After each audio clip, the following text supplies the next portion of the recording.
I wonder what's inside your butthole. I wonder what's inside your butthole. Maybe there's astronauts and maybe there's aliens all inside your butthole. What's inside your butthole? I always want to know.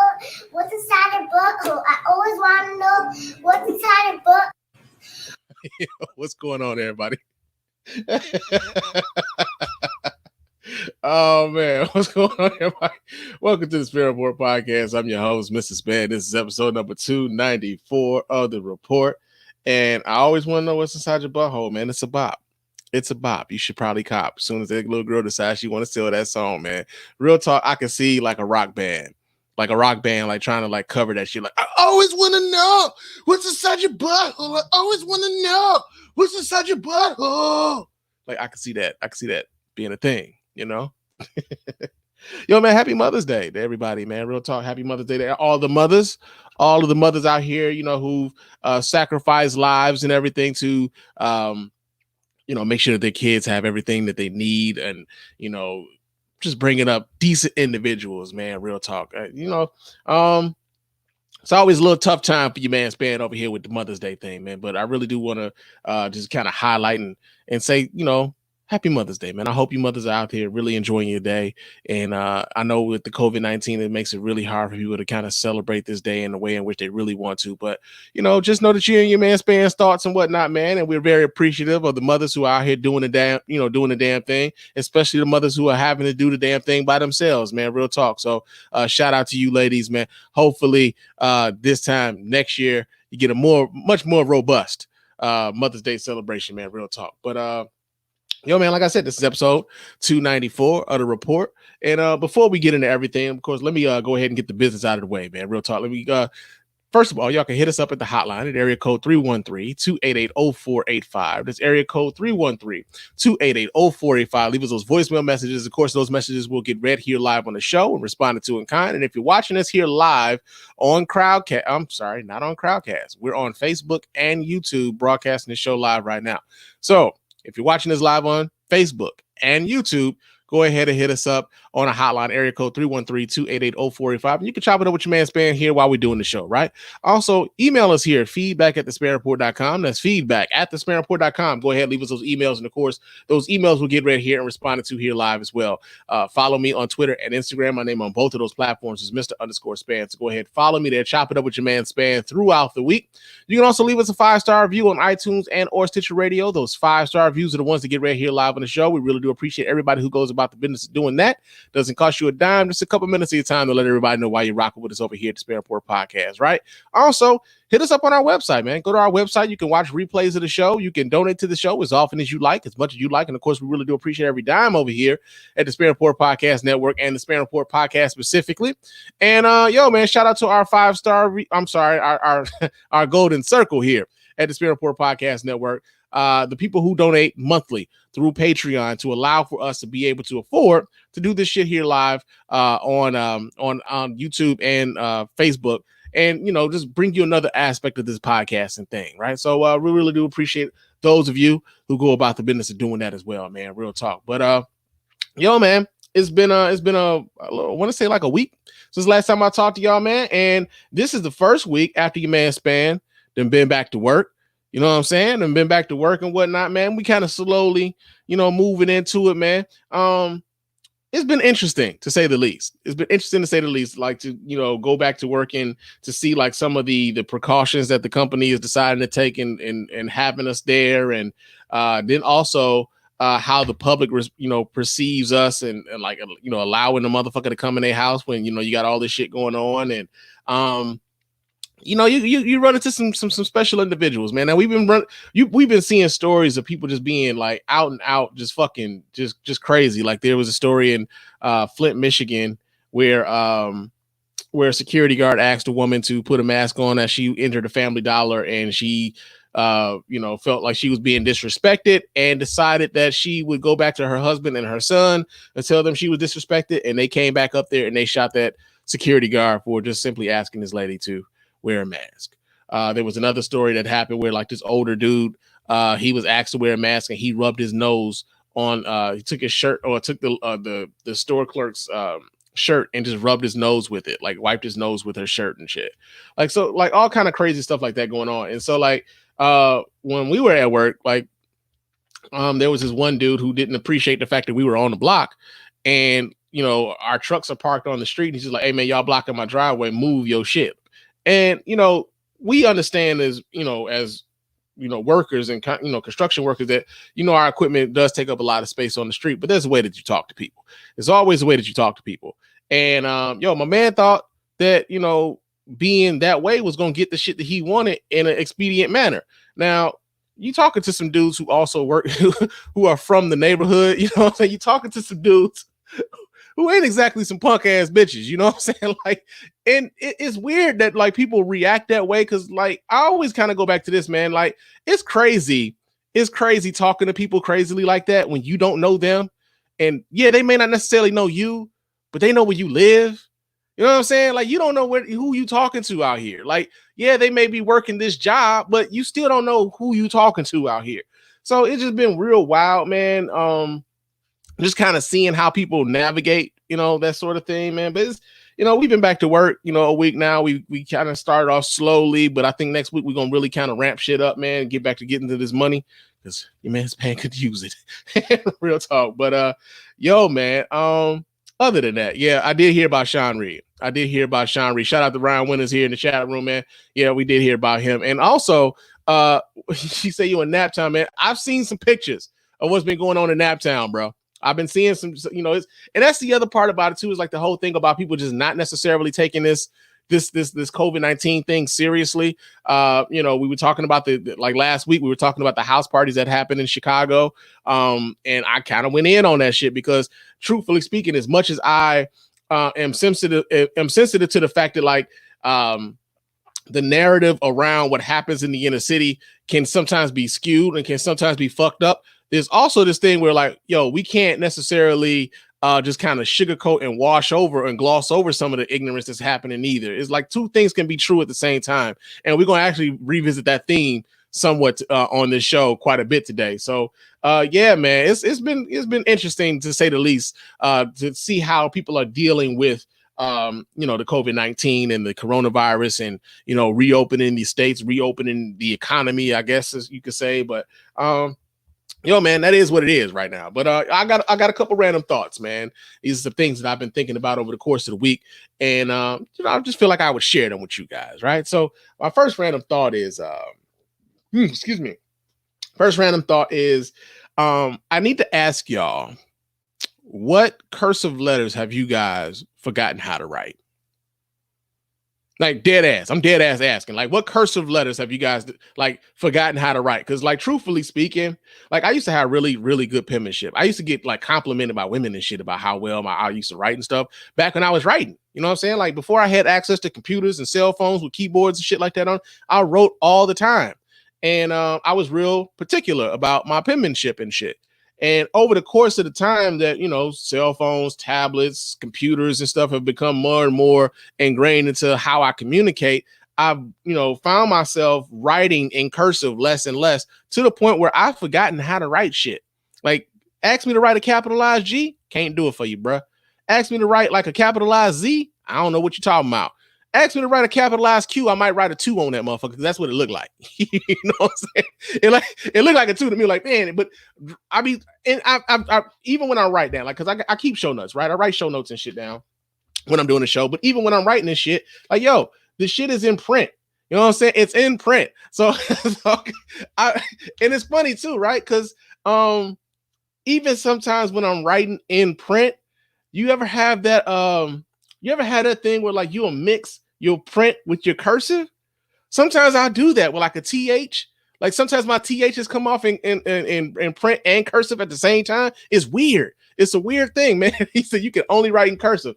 Dude, I haven't written in cursive like sustained written cursive writing. I haven't done it, I want to say probably 12 years at least. It's been a long time since I've done any like sustained cursive writing, bro. I can't tell you the last time I like even writing notes, like or writing letters and shit. So like my brother, who was incarcerated, and this is always like one of my biggest faults. was like when my brother was incarcerated, he would, he was rightfully upset with me that I wasn't writing him.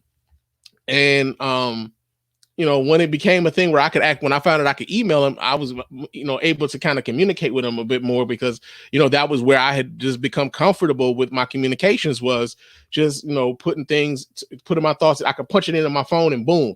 And I wonder how much of that is like, just, yo, man, like, Spann, you're making up excuses, or like, nah, this is really what it is. I haven't really had to sit down and write anything in cursive. I just haven't, except my name, like my signature. If I'm writing down my signature, I of course I got that, right?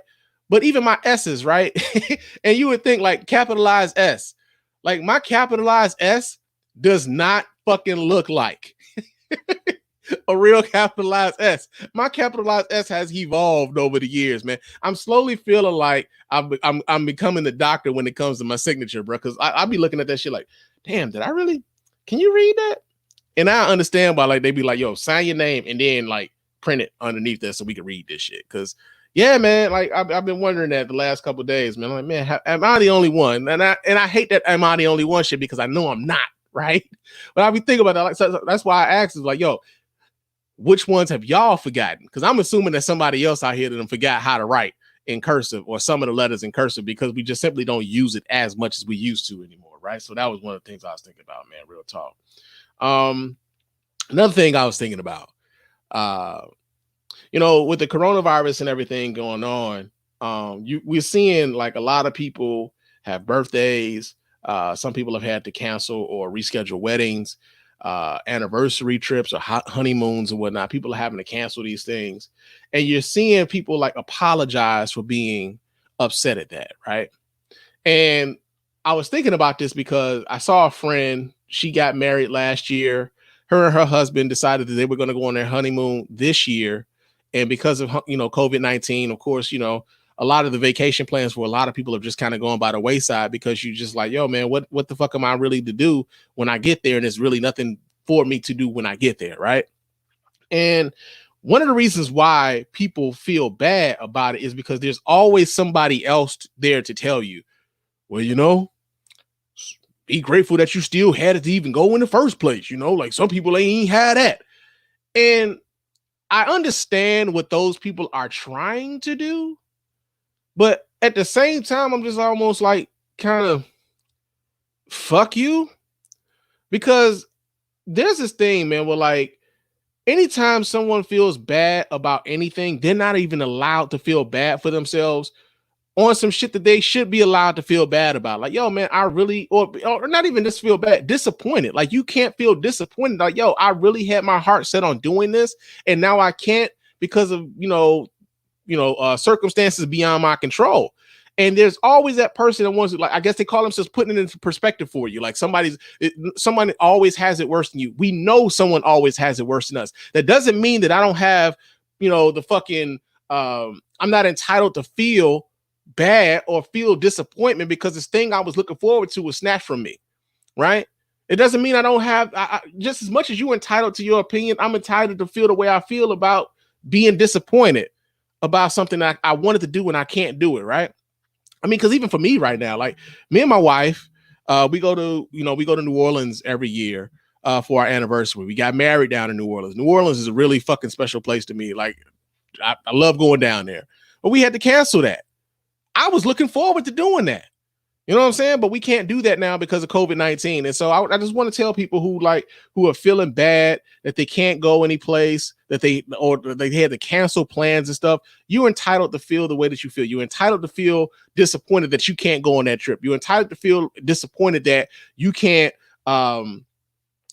be with family right now because of this. And to those people who would just tell you like, well, such and such got it worse than you. Yeah, we know that. But don't try to belittle someone for feeling disappointment because of some shit they were looking forward to. They can't have access to at the moment, right? I think that's kind of fucked up. You know what I mean? For real.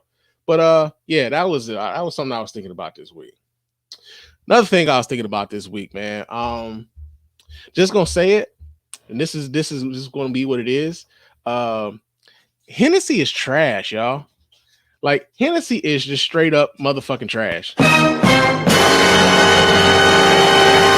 Yeah, man. I know y'all probably pull a nigga's black card for this one, but so check it. So I've talked about this pure white Hennessy shit on the show before because I got a couple bottles. I want to say I got a couple bottles of this shit last year. A buddy of mine went on a cruise and he got a couple. He brought me, he brought me some back. And only reason I think a lot of niggas even like talk about pure white Hennessy is only because you can't buy the shit in the States. You got to get the shit, imported or whatever the fuck else. And you feel like, you that dude in the hood if you got the shit imported, right? So you can't go to the liquor store, go get this shit here, nigga. You gotta go over to Belize, nigga. You gotta go to Belize to get this. Yeah, man, it ain't the shit, right? So the other night, man, I was trying to switch it up. I've been drinking a lot of Crown lately. I got the Crown salted caramel and the peach and the what's the other one I had? I had the vanilla. I got a whole bunch of different stuff, right? And one night I decided to just like pour me up a glass of the pure white Hennessy with a couple ice cubes, right? Because I've been drinking my Crown straight. Every now and again I drink it straight. I don't need nothing to put it. Sometimes not even with the ice cube, just knock that shit back. But I caught myself doing that with the pure white Hennessy, man. And nah, man, it just wasn't hidden. It just wasn't hidden. And I posted this shit on Facebook, man. And shout out to like my friends on Facebook because there was some niggas like, yo, man, see, this is what you need to be drinking. And I'm gonna put you up on this here. You need to get that Masters blend, or you need to get what's that shit, my man Dre put up there. I gotta pull it up. I'm not about to do it right now, but it was a bunch of different recommendations that were made to me. And shout out to the fact that, of course, I now know that I am not the only person who believes that Hennessy is trash. There's a whole lot of cosigns on that status, man. Whole lot of cosigns, man. But there was also, some slight shade to the Crown. You know what I'm saying? I see you, Shala. A little slight shade to the Crown. I'm gonna just say this right now. I fucks with it. You know what I'm saying? It's become something I've grown to appreciate. I've already seen people making them some Crown Royal COVID-19 masks, man. I'm thinking about making some out of the selection of bags that I have here in the home. So, yeah, man, Hennessy. It's trash, yo. You heard it here first. Oh, man. Then another thing I was thinking about, man, real talk. Joe Biden released his plan for Black America last week. It was like a 22-page document detailing what he proposes or wants to try to do for the Black community if he's elected president of the United States. And the thing is, I mean, truthfully speaking, there were always going to be a segment of folks who, despite first they were going to say Joe Biden ain't got no plan for Black America, right? And we needed to force him to have a plan for Black America. He was going to have that. But then now that he's released that plan, I kind of wonder, are we going to now see those same people talk about Donald Trump needing to have a plan for Black America? Or is it going to be a thing where him telling the Black community, what do you have to lose? Does that still hold up with you? Because that wasn't a plan for Black America. What do you have to lose? Just vote for me. What do you got to lose? Right? So I want to see, for those of you who were like, oh no, well, you need to have a Black agenda. For the Black agenda folks, I want to know, and I want to see when exactly y'all are going to have that such forceful declarations and such forceful demands of Donald Trump for that Black agenda that y'all are so adamant about. The one that nobody told your man Spann the meeting was and shit like that. So yeah, man, those have been my random thoughts, man. But y'all know what time it is. Let's get on off in here into these news stories, yo. All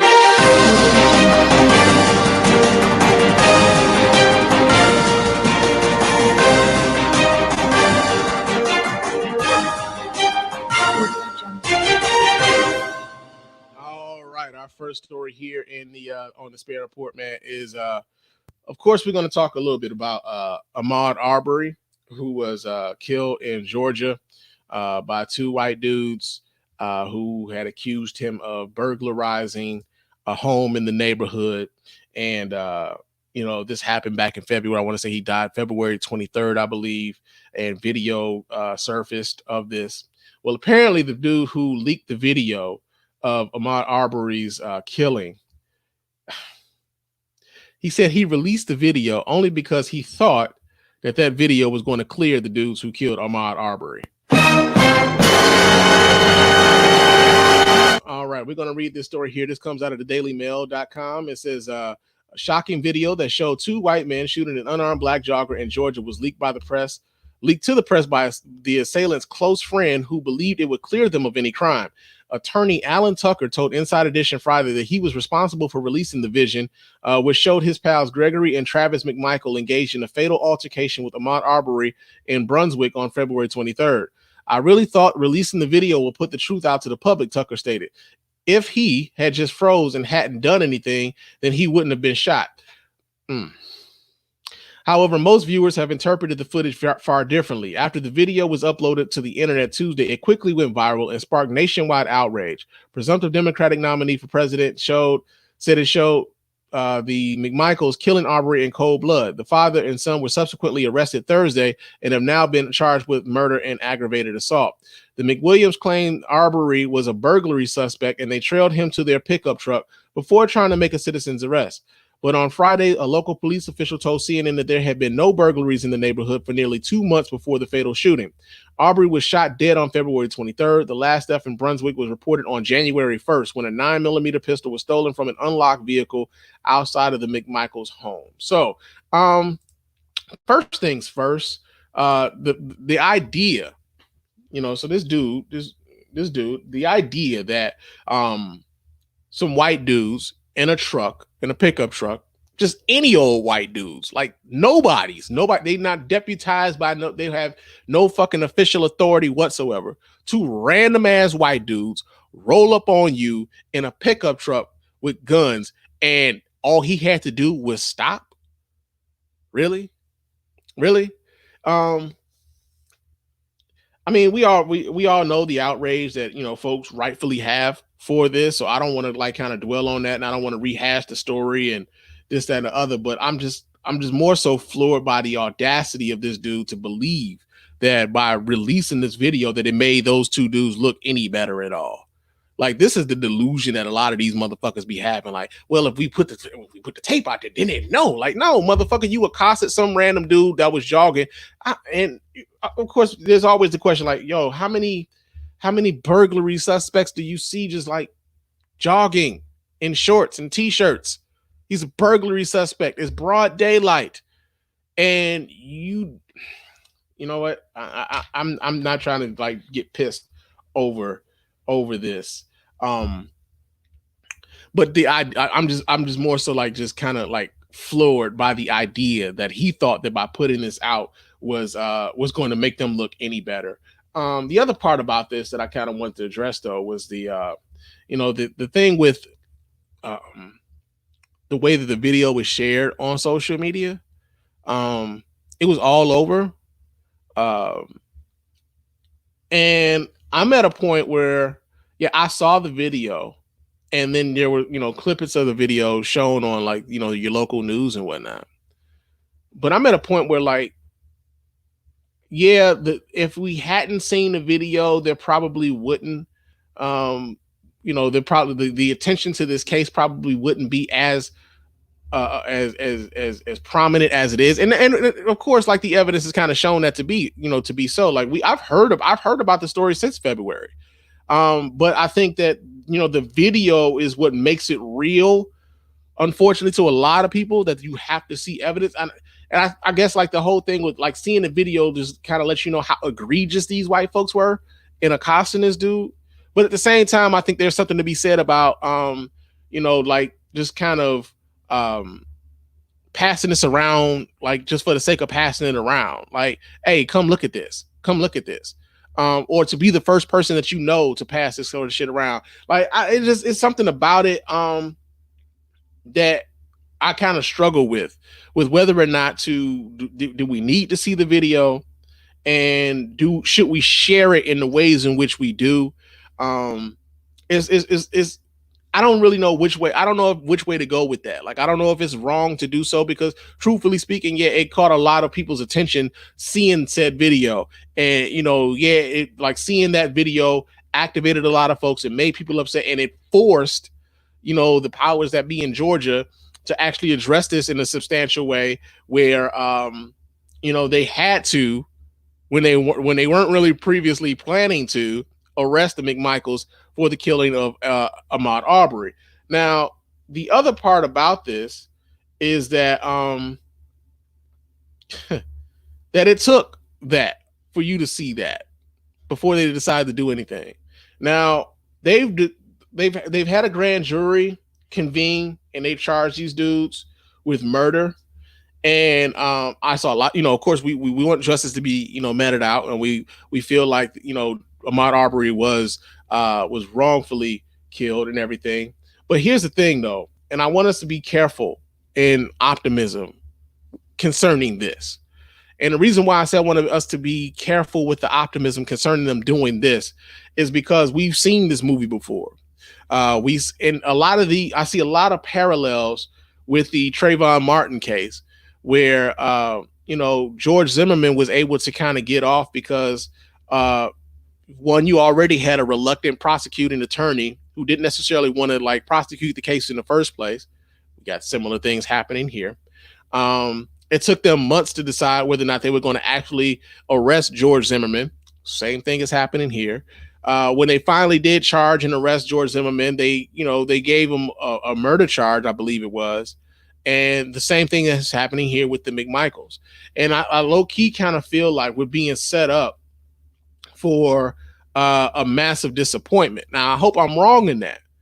I just kind of feel like we're being set up for a massive disappointment in the sense that they've charged this dude with murder, and they probably will not be able to convict this guy with murder. And I'm not a lawyer, so I'm not going to even pretend to know the technicalities and everything else.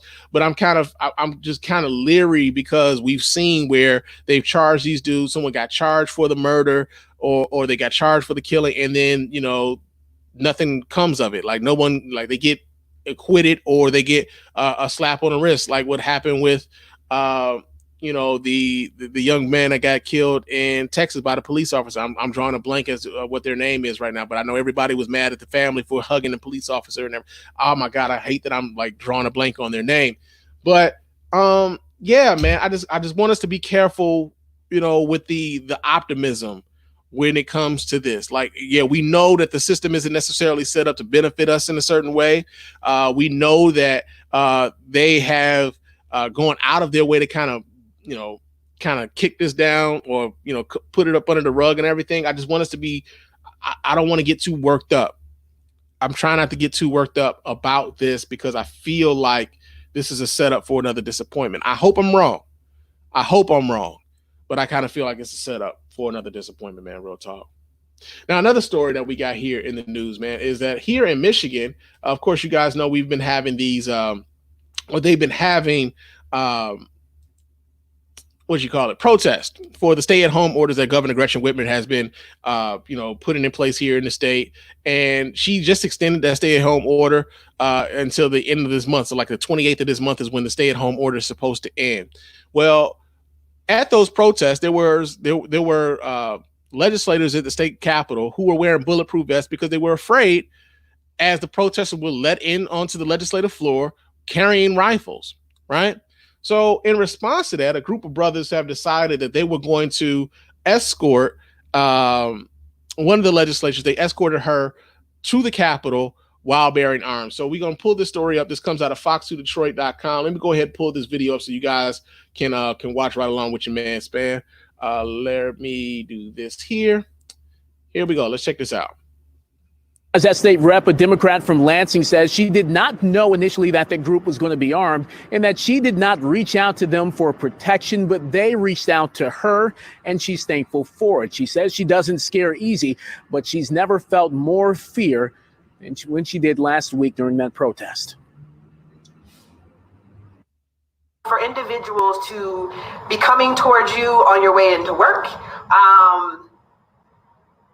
in order to prove a point, we get the point. State Rep Sarah Anthony moved to tears in the Facebook Live video in response to the coronavirus lockdown protest in Lansing.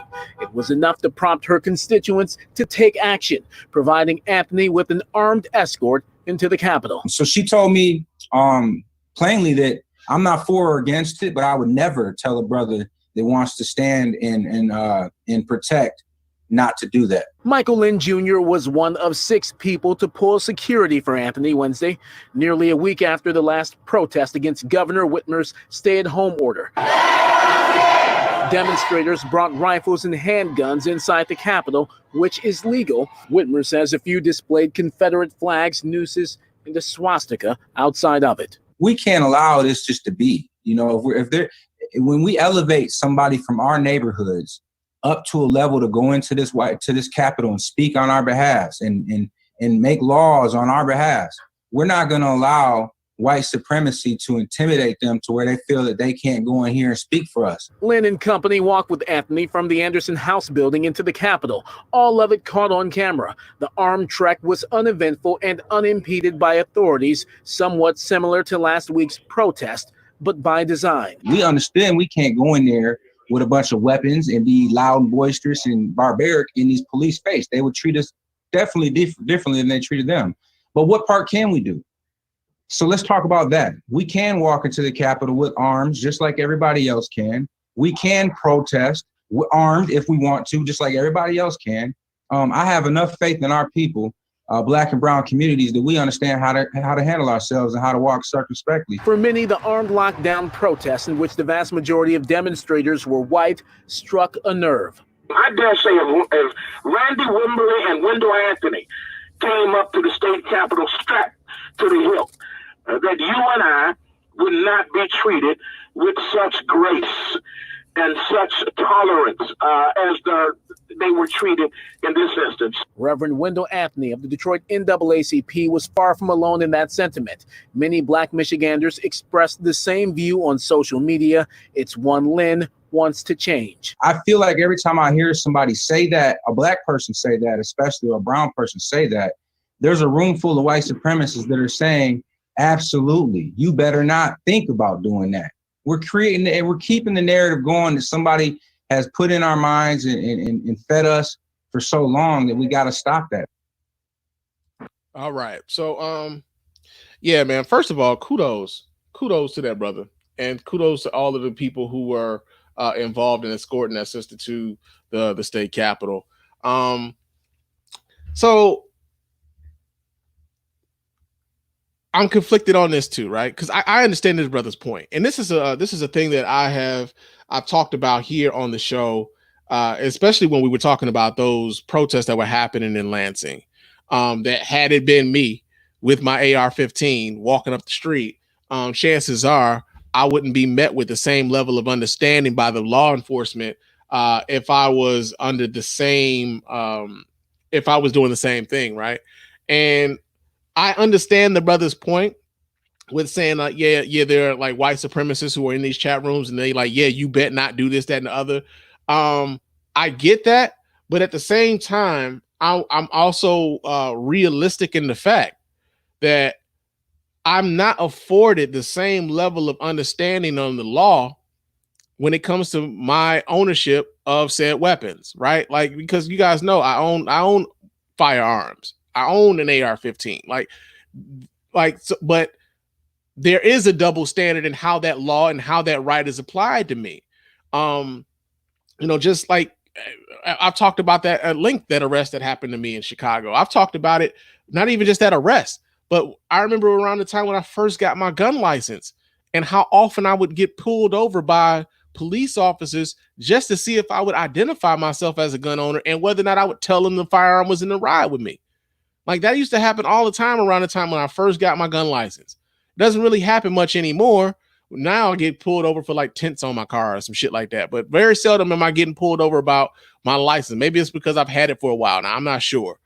But yeah, like I applaud these brothers for like kind of stepping up and helping that sister feel safe and going to her job and everything. And, I also understand that like the sentiment that like you don't want these white people to feel like they got anything up over you. And there's a way to kind of go about it. I don't know if that I would be so willing to just like, well, I know this right applies to me, so now I'm just gonna walk around with an AR-15 just because I can. Like, I don't want to bring that level of attention to me. Right. And I think ultimately, as a gun proponent, like, I'm somebody like I am a gun owning advocate. Right. I applaud. I want Black people to own firearms for their own protection. I want that for y'all. Right. Only because I don't necessarily believe in I don't necessarily believe in the police's ability to protect me. And I've talked about how cynical I am about police, and most of the interactions that I've had with police have been the police imposing their will upon me, not necessarily me seeking out their help, right? And so I don't necessarily have this belief in the police to protect me, and I feel like it's my own responsibility to protect me and mine. And if I can have something to help me with that protection, or that, you know, with that effort, then yeah, I want that effort. I want that tool to help me in that effort. And I want that for other people who are willing to take on that responsibility, and who also, you know, not only just responsible, but like who act in a safe way when it comes to their firearms, right? But at the same time, when it comes to like the openly carrying of firearms, one, I'm not really a big fan of that, because again, like I said, it brings more attention to you. I'm not one who wants everyone to know when I'm out in public that I might be armed. That's not something that I'm looking for. That's really not the kind of stigma you want, right? So if there's a call that comes in to the police department, white people get scared that some Black guy's walking around with an AR-15 strapped to his back. Hey man, I don't have faith in the cops to just pull up to try to de-escalate a situation, despite the fact that it might not necessarily be a situation to de-escalate. I might be minding my own business, but why do I need to have this AR-15 out here with me? Right? I don't necessarily need to have that with me. And so I think that's the thing that I'm kind of, you know, I'm just like on the fence about the whole open carry thing. I know it's a right and everything. And here in Michigan, if you have a gun and you want to carry it, if you don't have license to carry it concealed, you have to carry that motherfucker out in the open.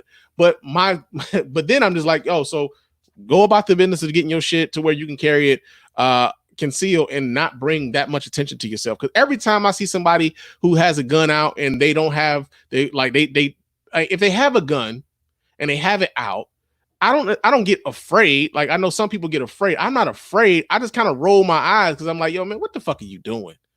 It's always to me a cry for attention when you see a lot of people out with the open carry thing. It's a cry for attention. To me, that's what it looks like.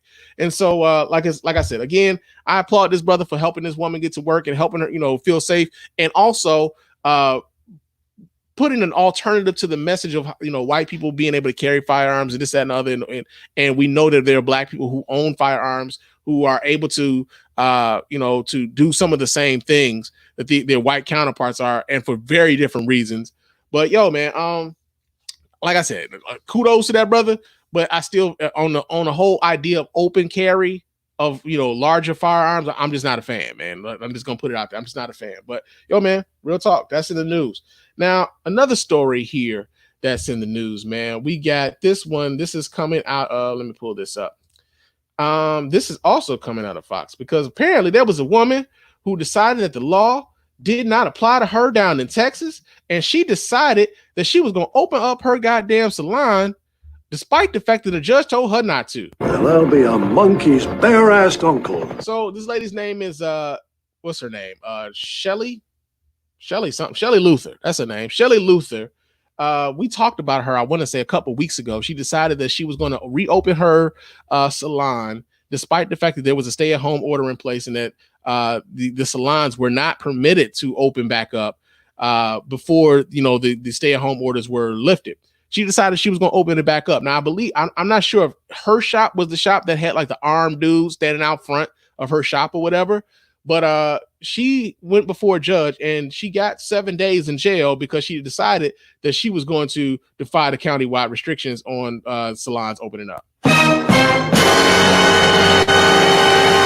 Let me go ahead and pull this video up so you guys can kind of watch it right along with me, see what she got to say about it. Shelly Luther will spend the next week in jail. Now, the judge gave her the option to avoid jail time if she would close her salon and admit she was wrong for defiantly reopening April 24th and remaining open despite a temporary restraining order and other legal action.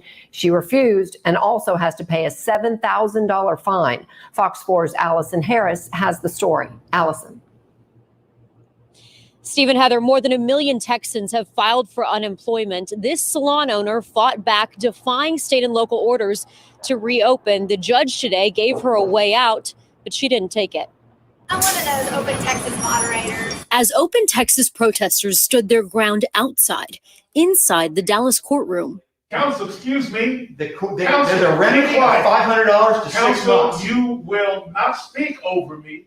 Salon owners. Also, I find it very fucking it's very telling. So there's a black judge, brother by the name of Eric Moyer, I believe it is. Judge Eric Moyer was presiding over this particular proceedings, and Shelley Luther's lawyer was speaking over the fucking judge as if the judge had no authority in the room, and the judge had to tell him, "You will not speak over me." Like the level of fucking disrespect, right? Shelley Luther and her attorney Warren Norrid stood their ground too, defiant that her salon will not close. Sit down and be quiet. I'm not you speaking. Do not say another word while I'm speaking, and you will not interrupt me again in this court. Luther knew that she was risking a possible fine and jail time when she went on camera 2 weeks ago, proclaiming that her far North Dallas salon off Beltline near North Coit would reopen, regardless of the governor's stay-at-home order at the time. Why did you reopen? Because I had no other choice, because I couldn't feed my family. Last week, District Judge Eric Moyer issued a temporary restraining order against her salon. Tuesday, the two were face-to-face, the judge reminding her that she's not the only person nor the only business hurting because of the virus. Your actions were selfish, putting your own interests ahead of those of the community in which you live. That they disrespected the executive orders of the state, the orders of the county, and this city. He gave her a chance to avoid jail time if she apologized and promised to close until salons are allowed to reopen Friday. His offer did not compel her. I have to disagree with you, sir, when you say that I'm selfish, because feeding my kids is not selfish. I have hairstylists that are going hungry because they'd rather feed their kids.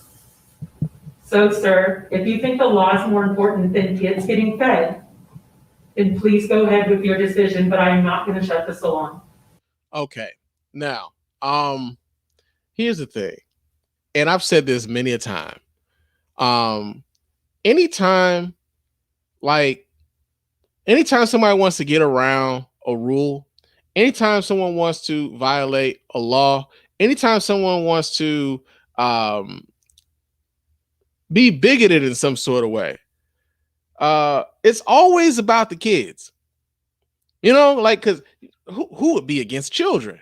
It's always about the kids. I had to feed my kids. I was in danger of not being able to feed my kids anymore. Lady, you own a salon. And not only that, there have been plenty of like GoFundMe accounts and everything kind of set up, or like kind of co-ops and stuff. People are pooling resources and whatnot for these businesses and whatever else. There's small business loans that have been established for this. Now, I already know that like a lot of large corporations have been somehow able to like tap into that small business loan program, and that a lot of minority business owners, and when I'm talking minority, I'm not talking women, I'm talking Black people, because women, although I understand that they're considered a minority group, sometimes that tends to get conflated with Black people or Hispanic people, or, you know, people of Asian descent. Like it kind of gets conflated. And so here's a white woman in front of a judge telling him like, yo, man, I had to feed my kids. Fuck your order. Right. Okay, cool. So he decides to put her in jail for a week because she decided that she was not going to adhere to the order. All right, cool. She gets 7 days in jail. And I'm like, you know what? Good on that judge, man. Cause like very seldom do we see these people get very seldom do we see them get any kind of like, suffer any consequences for these acts of defiance, right? And so I'm like, damn, finally. Okay, so he put her in jail, this, that, and the other. I'm like, all right, cool, because she had been thumbing her nose up at the authorities for a while. And we saw that last week. Where was it? That other lady in Idaho, where she started popping off at the police and she ends up going to jail, and somehow she becomes a martyr. You know what I'm saying? And it's funny, like when black people have issues with law enforcement, whether like, especially considering like when we, protest against extrajudicial killings of black men, extrajudicial killings of black women. One of the biggest, some of these same motherfuckers be like, man, all you had to do was comply and he'd still be here. Eric Garner, all he had to do was get down or put his hands behind his back and he'd have walked away from that. But instead, he's dead because he couldn't follow fucking directions. And that's why he's dead. Like this is how they rationalize, right? And suddenly the blue lives matter, respect the law, all that shit goes out of the fucking window as soon as this becomes a thing where the law is now being applied to them. Right? The law is being applied to them. So yeah, man, I'm like, yo, kudos to Judge Eric Moye for putting his foot down, man. And that's been the news. But we got some breaking news.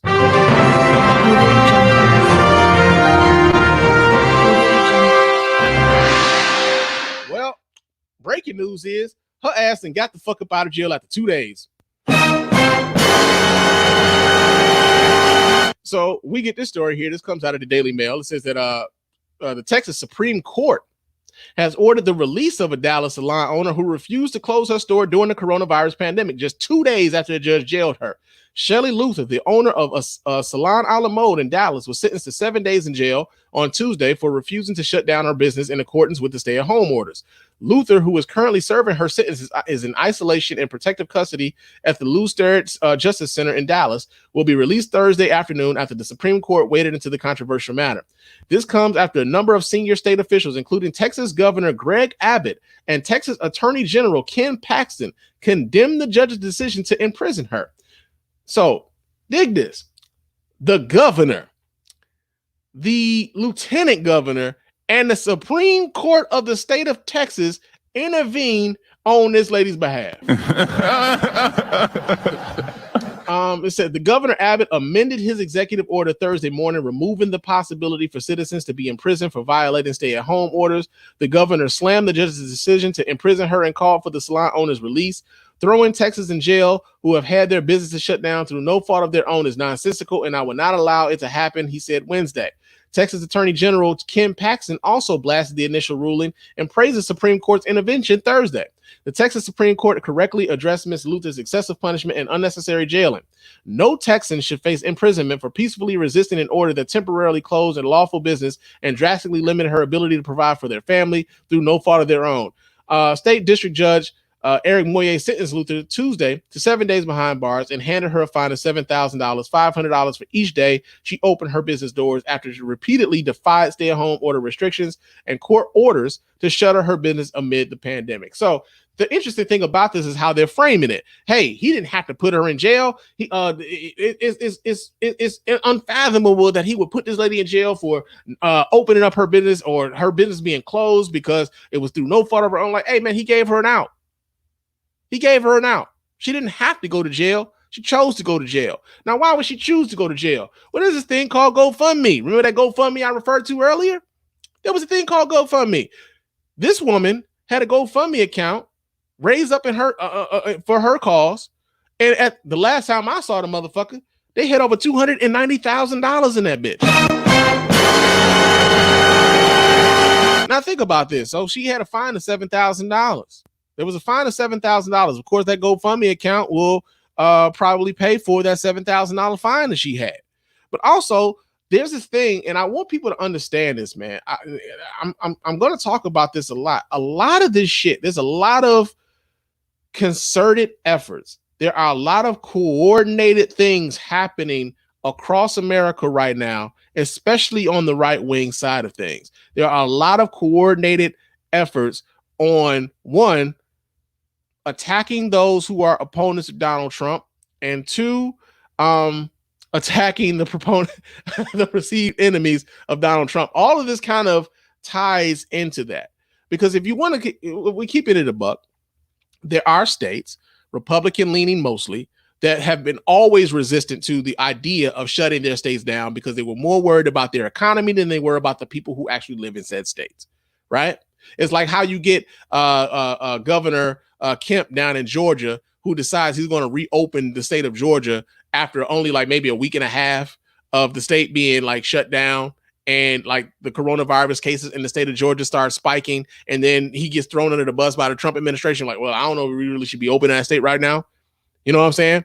So like you got a lot of that. A lot of these Republican governors across the state across the nation have been very resistant to the even idea of shutting down.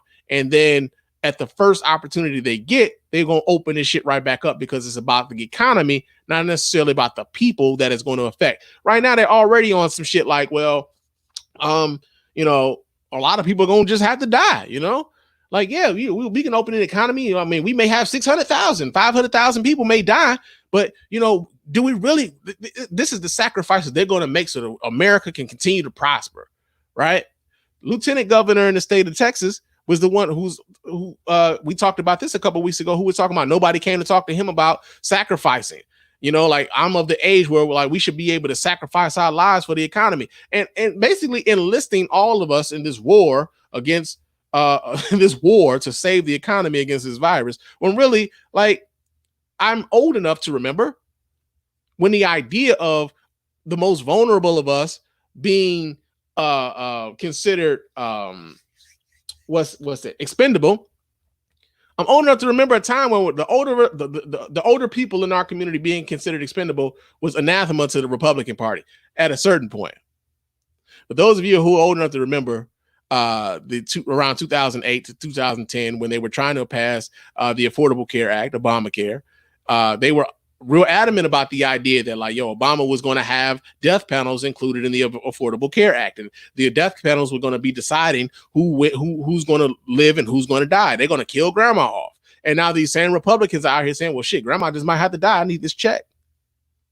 It's just real weird, man. Like when you pay attention to all of this stuff, like how it comes down. And so there's a GoFundMe to the point where this lady was able to raise over $290,000, or someone was able to raise at that point, because it's probably more in that damn account now, but they were able to raise over $290,000 towards this woman and her efforts, and with this salon.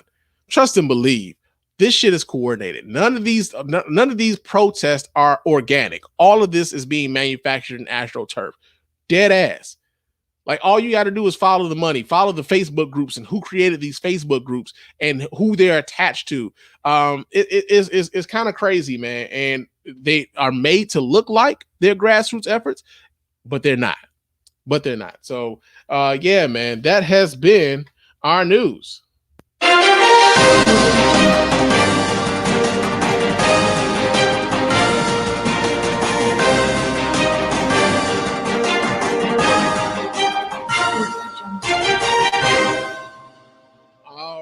But y'all know what time it is.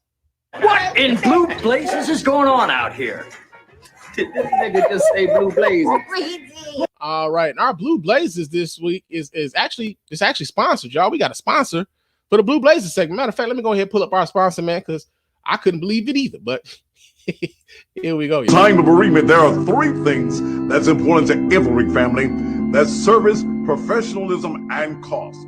And if cost is a factor in your time of bereavement, then you need to be going to R.B. Bernard Funeral Services, where a complete funeral package starts at $1,895. $1,895? My family spent $5,000. I told y'all don't come down here and we should have went to R.B. Bernard Funeral Service. Get my stuff and let's get up out of here. I mean, let's go. Brother, everything is going to be all right. I hope so. Because your family is now going to do like so many families in the Mid-South area and take their loved ones to R. Bernard Funeral Services, where they will honor any funeral policy. You heard me correctly. They will honor any funeral policy that you want to take to any other funeral home. R. Bernard got you. Oh, shit, man. Yeah. R. Bernard, sponsor Blue Blazes. Oh, man, that's funny. That was funny. But, yo, it's we got our first story here, Blue Blazes, man. And our first story here is, so there was this kid, man, who went to an ATM machine, and this kid found $135,000 by the ATM machine, right? But then he called the goddamn police. That's the dumbest thing I've ever heard in my life. No wonder you get D's and everything. Yeah, man. So we're going to read this story here. This comes out of WAPT.com. It says that Jose Nunez Romanes is on a mission to buy socks for his grandfather. Or he was on a mission to buy socks for his grandfather. He just helped him find the right ones online after the elder man had no luck finding them in stores. The 19-year-old Nunez just needed to deposit money into his bank account to make the online purchase. When he tried, he made an astonishing find. And what he did next was earn him praise. And what he did next has earned him praise and a bit of fame in New Mexico's most popular city.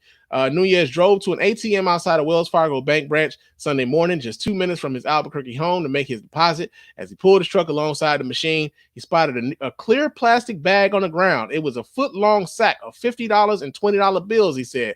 I didn't know what to do. I was like dreaming, Nunez told CNN.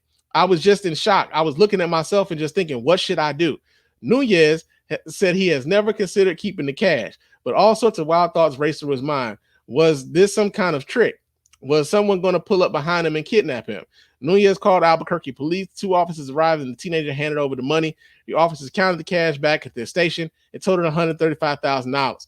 Now, Albuquerque police understand the money was mistakenly left outside the ATM by a bank subcontractor that was meant to supply the machine with cash. Officer Simon Drobick said that dude done lost his job.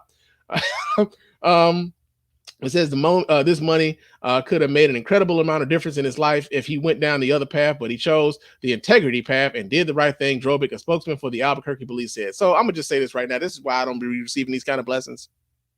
This is why I don't be receiving these kind of blessings, because ain't no way in hell I'm gonna just hey, so police, check this out, man.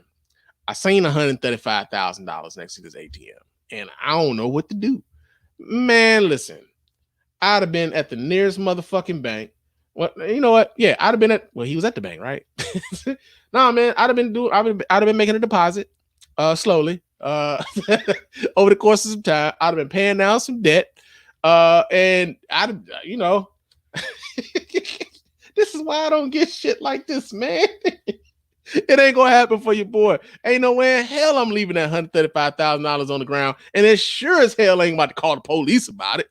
Oh my God. Now, truthfully speaking, there were probably cameras around, and they would have been out, they'd have found, the bank would have they'd have been aware that, there's $135,000 missing. And the last person we seen around the ATM was this kid, and he has, I get it, man, but still, because my ass would have been like, this a blessing, right? This a blessing. The Lord wouldn't have put this right here if it wasn't meant for me. This is what I've been waiting for. Lord, show me a sign, and he showed me this sign. This sign of $135,000 just laying next to a goddamn ATM. Lord, thank you so much. I appreciate you. Like, that'd have been me and shit. But that's in Blue Blazers, man. Real talk. Now, another story here we got here in Blue Blazers. Apparently, there was a woman who was killed by an alligator. And she was killed by the alligator after doing the nails of the homeowner at the damn alligator's crib. Dum did it. Yeah, so we're gonna read the story here. This comes out of the Associated Press.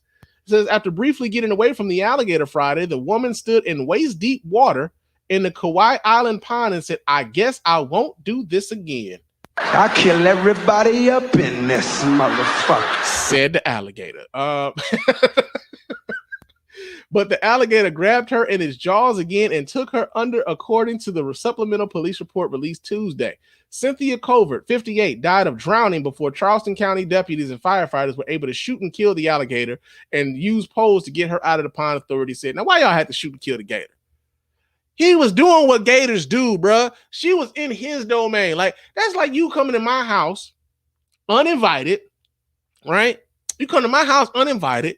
You get the 2-piece and the biscuit because I don't appreciate you coming into my house uninvited. And then suddenly I'm shot down by the police because they didn't appreciate me giving you 2-piece and the biscuit by me doing what I'm doing, protecting my house. You in my house. I don't know you like that. They going to shoot the gator for going gator. I don't appreciate that. I don't appreciate that at all. Says Covert came to Kiowa Island, a gated community southeast of Charleston, to give the homeowner a manicure Friday, according to the police report. Also violating fucking stay-at-home rules and social distancing. She wasn't doing none of that. Says the woman told deputies Covert typically was professional at her salon, but was relaxed and excited at the home, talking about her boyfriend's visit from Tennessee and brought a glass of wine with her. So she was just like, okay, never mind. Covert saw the alligator while working on the woman's porch. When Covert finished, she started taking pictures of the alligator, the woman told deputies. The woman and her husband started screaming for Covert to get away from the alligator because they saw it grab a deer a few days earlier, deputies said. Covert said, "I don't look like a deer," and reached out to touch the alligator when the animal attacked, according to the report. So, Says the husband and the neighbor grabbed a rope and threw it to Covert when she surfaced and stood in the pond. Covert grabbed the rope and said, "I guess I won't do this again," but she was suddenly pulled under by the alligator, the police report said. Deputies and firefighters looked for Covert for 10 minutes before her body surfaced. The alligator took her back under once. When the alligator surfaced again, the deputy shot the animal in the head with his 9mm handgun, the police report said. Man, listen.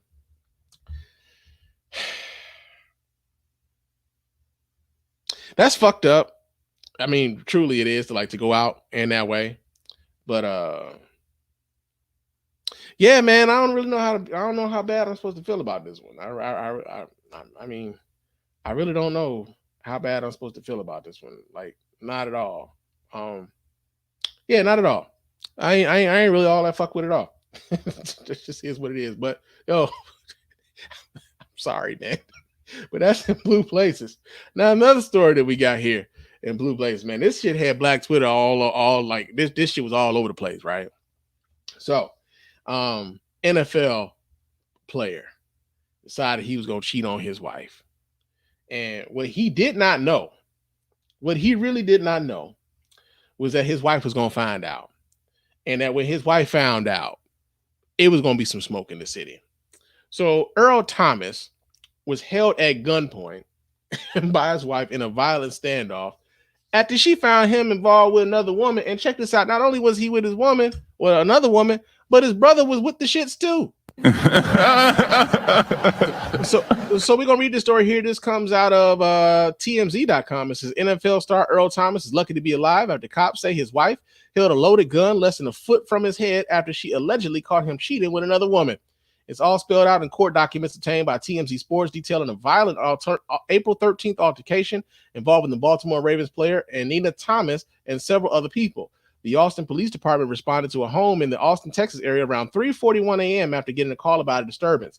When cops arrived, they said, "We observed that a black female wearing an orange sweater and with a knife in her hand, later identified as Nina Thomas, was chasing a shirtless black male, later identified as Earl Thomas, with a pistol in his hand around a vehicle."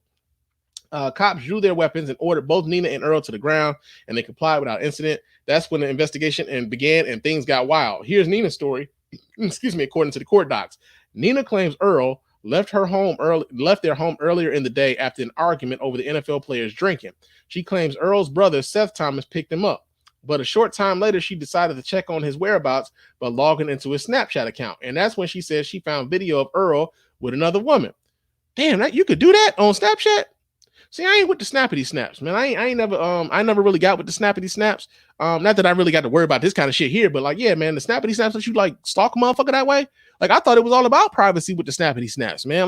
The whole thing, the videos delete after 24 hours or some shit like that, or the pictures delete after a certain amount of time, man. That's one thing I really didn't understand about the snappity snaps. It's so not permanent, I actually kind of like going back to look at archives and shit. But snappity snaps got this nigga in trouble. Nina said she used Earl's Snapchat account to track his location to a nearby Airbnb rental home. So another thing too. Anytime you watching these reality shows, man, like Basketball Wives or Love and Hip Hop or Black Ink, and especially when Caesar talking about some, I paid for this fly ass crib. Usually VH1 is paying for these fly ass cribs, but usually it's an Airbnb, man. So even when you see these niggas on cribs a lot of time, man, I mean, just do a little digging. You'll find out later. Shit ain't really theirs. For real. But oh shit, I lost my damn place. Oh shit. But anyway, it says Nina says she used Earl's Snapchat account to track his location to a nearby Airbnb rental home, and says she called up two other women to help her confront Earl at the pad. Nina also claims she grabbed Earl's pistol, a 9mm Beretta, in the process with the intention to scare him. When the women arrived at the house, they discovered Earl and Seth naked in the bed with another woman. That's when Nina admits she pulled out the gun and put it to Earl's head, stating that she took out the magazine thinking the gun could not fire. But cops say Nina was unaware that the gun had a round in the chamber. Now, here's the thing, too. And I want, call back to, unfortunately, the Tiger King, right? Joe Exotic's husband also was on some shit like that, where he said he play around with guns and shit, and he said the gun wouldn't fire if it, because the magazine was out of the gun or whatever, but they were still around in the chamber. He put the fucking gun to his head and blew his fucking brains out. People, don't play with guns, right? Do not play with guns. Taking the magazine out of a semi-automatic pistol, if there's a round in the chamber, does nothing if there's still a round in the chamber. That round will go off if you pull said trigger. Please, with everything in me, don't do this. Don't do this. It says cops say one of the women in the house shot cell phone video of the incident, which they say shows Nina pointing the gun. Nina with the Nina. I'll be damned. Pointing the gun at Earl's head from less than a foot away, and it can clearly be seen that Nina's figure was on the trigger and the safety is disengaged. Fortunately for Earl, cops say the Ravens defensive back was able to wrestle the gun away from her.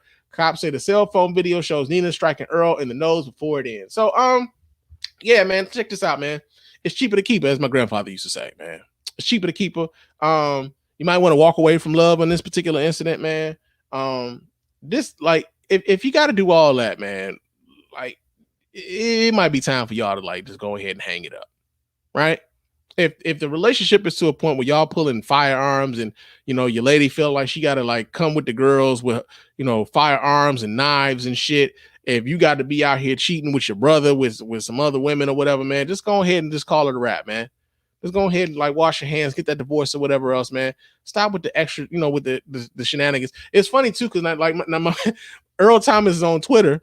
And Earl Thomas yo, man, kind of respect our privacy in this moment. Nigga, I don't want no questions about the cheating or whatever. And people on Twitter nah, nigga, we got questions. We got questions. How you end up in a situation like that where your wife is showing up on you and your brother with the Nina and her name being Nina and everything. I'm just saying, man, it's wild. It's wild. Don't do this to yourself, fellas.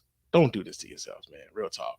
And it's shout out to it's a whole lot of sisters that start changing their profile pictures to Nina Thomas. They would I stand with Nina and all this shit.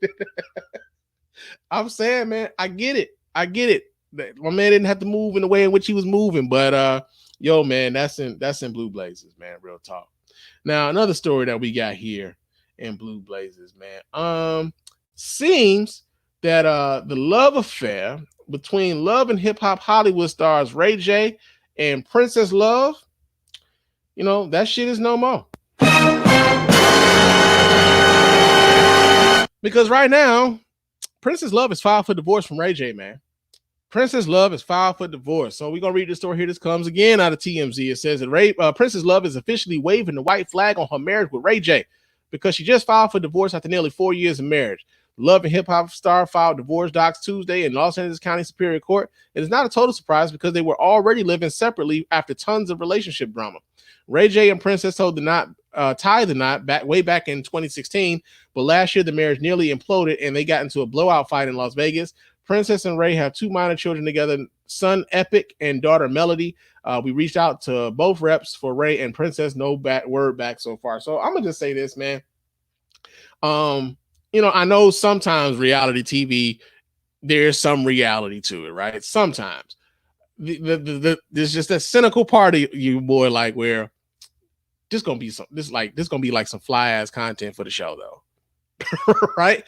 Real talk, I kind of want to, because a lot of the things that we see kind of seeded in social media, we end up seeing it show its head in the shows later on. It becomes a part of the storyline for them on the show. And I wonder sometimes how much of this is legitimate and how much of this is just scripted so that they can have a storyline for the show. And I know, like, as of right now, a lot of these love and hip hop shows, like Black Ink Chicago was supposed to come back this Wednesday, and for whatever reason it didn't. Like, and I know, like, you know, production for a lot of this stuff has stopped because of the coronavirus, but like you would have thought that they had, like, you know, episodes like, you know, loaded up and shit, and apparently not. But these times now is going to be very interesting for like them to maybe, I kind of feel like this is what's going to happen with Ray J and Princess. I feel like they're going to have this storyline about them being divorced or whatever else, right? But then as the coronavirus thing kind of comes across, and people are coming back out of quarantine and they're getting back together with family and everything, that is going to show them somehow their love is going to grow stronger for one another. And then that's going to be the learning lesson that they got for the season. You know, like, we can't take each other for granted and stuff like that. Like, I'm a cynic, and I also like love watching fucking reality TV shows and shit. But yeah, man, apparently Princess Love and Ray J are no longer a thing, because Princess is like, oh man, I need to get the fuck up out of this thing. And so, yo, that's been Blue Blazers. Yo. What in blue blazes is going on out here? Did this nigga just say blue blazes?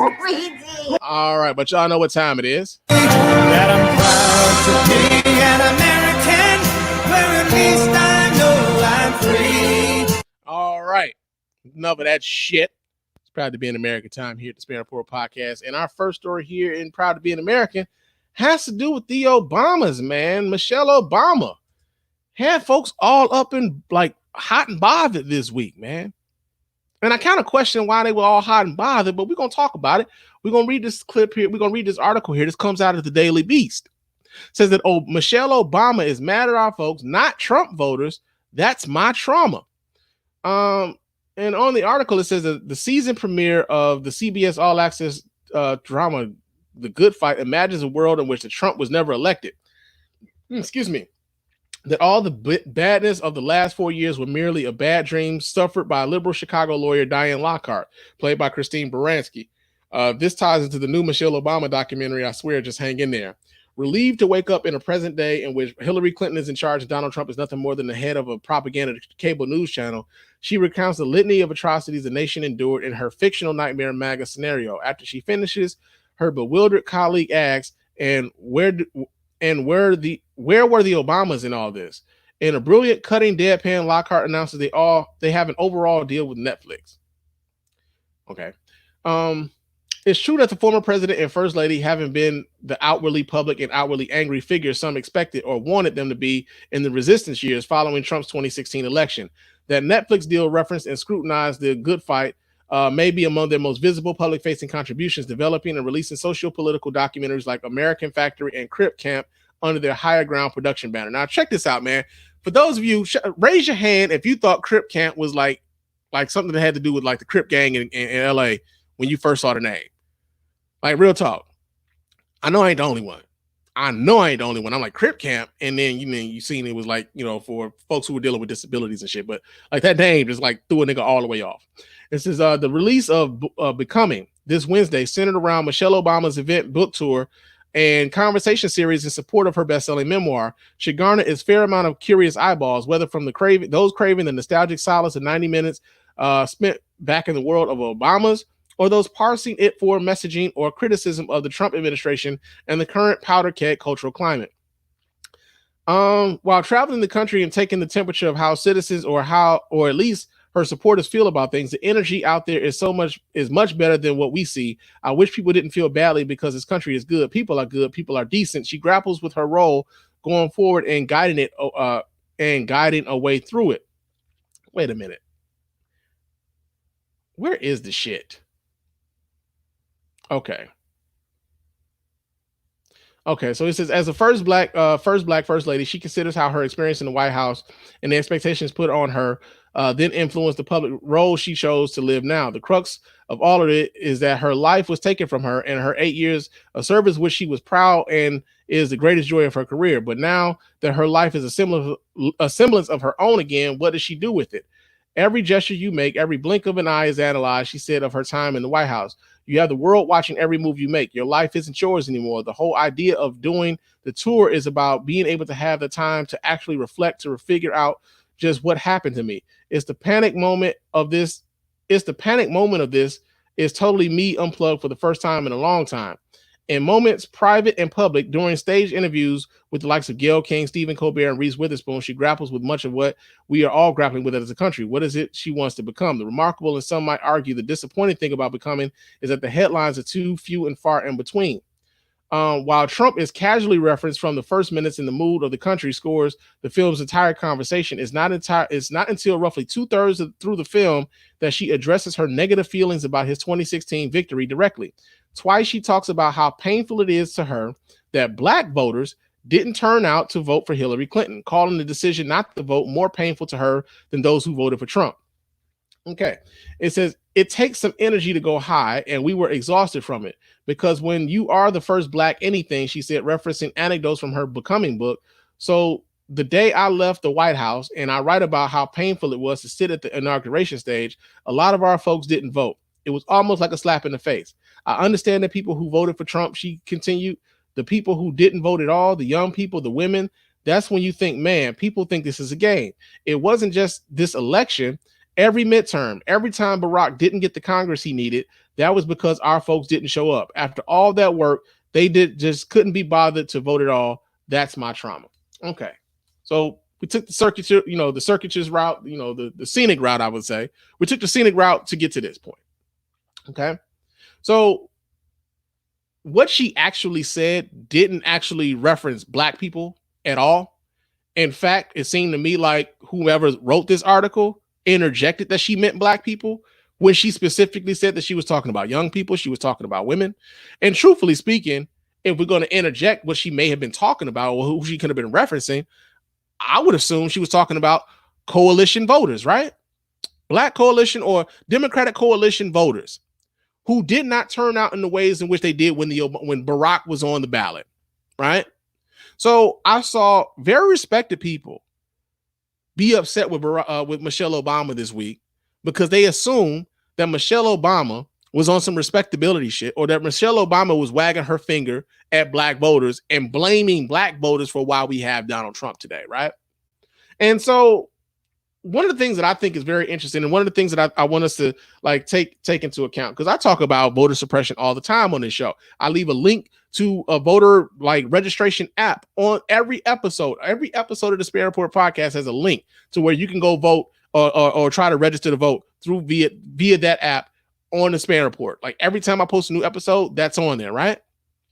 So I understand voter suppression. We talk about it a lot on the show. We talk about how they are closing polling places. We talk about how they are having long lines for voters when they go to vote in the polls. We talk about the voter ID laws that they're trying to put into place to keep you or to try to purge people off of those rolls. We talk about them purging people from the rolls. Talk about that all the time here on the show.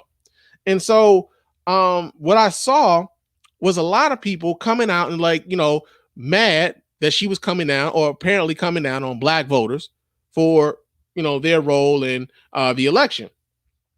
And many of them had that criticism, say, well, she's totally ignoring the systemic issues that are going on that keep Black voters from the polls. The obstacles that Black voters have to go through in order to get to the polls, in order to let their voices be heard in the political process, right? The flip side to that, though, is that there were also a lot of voters who expressed apathy over the choices that they had in the polls, right? We all know somebody who did not have an issue getting to said poll. We all know somebody who can't wait to tell you that they didn't vote, who can't wait to tell you that they're not involved in the process, who can't wait to tell you how stupid you are for believing in said process at all, right? We all know somebody like that. So although you would be upset to say that she is coming down on Black voters and Black voters have all these systemic issues standing in front of them to keep them from voting, yes, that's true. But it's also true that there's voter apathy within the communities as well. And that is also a thing. And so even if you believe that she was saying that black voters bear some responsibility for the fact that Trump is in office right now, those people that we just referenced, the ones who can't wait to tell you that they're not going to vote, the ones who tell you that they don't have any problem, or they think you're delusional for even believing in the process to begin with, those voters, yeah, it's kind of on them too. It's kind of on them too, right? And so then we start pulling back what she actually said. We start pulling back what she actually said.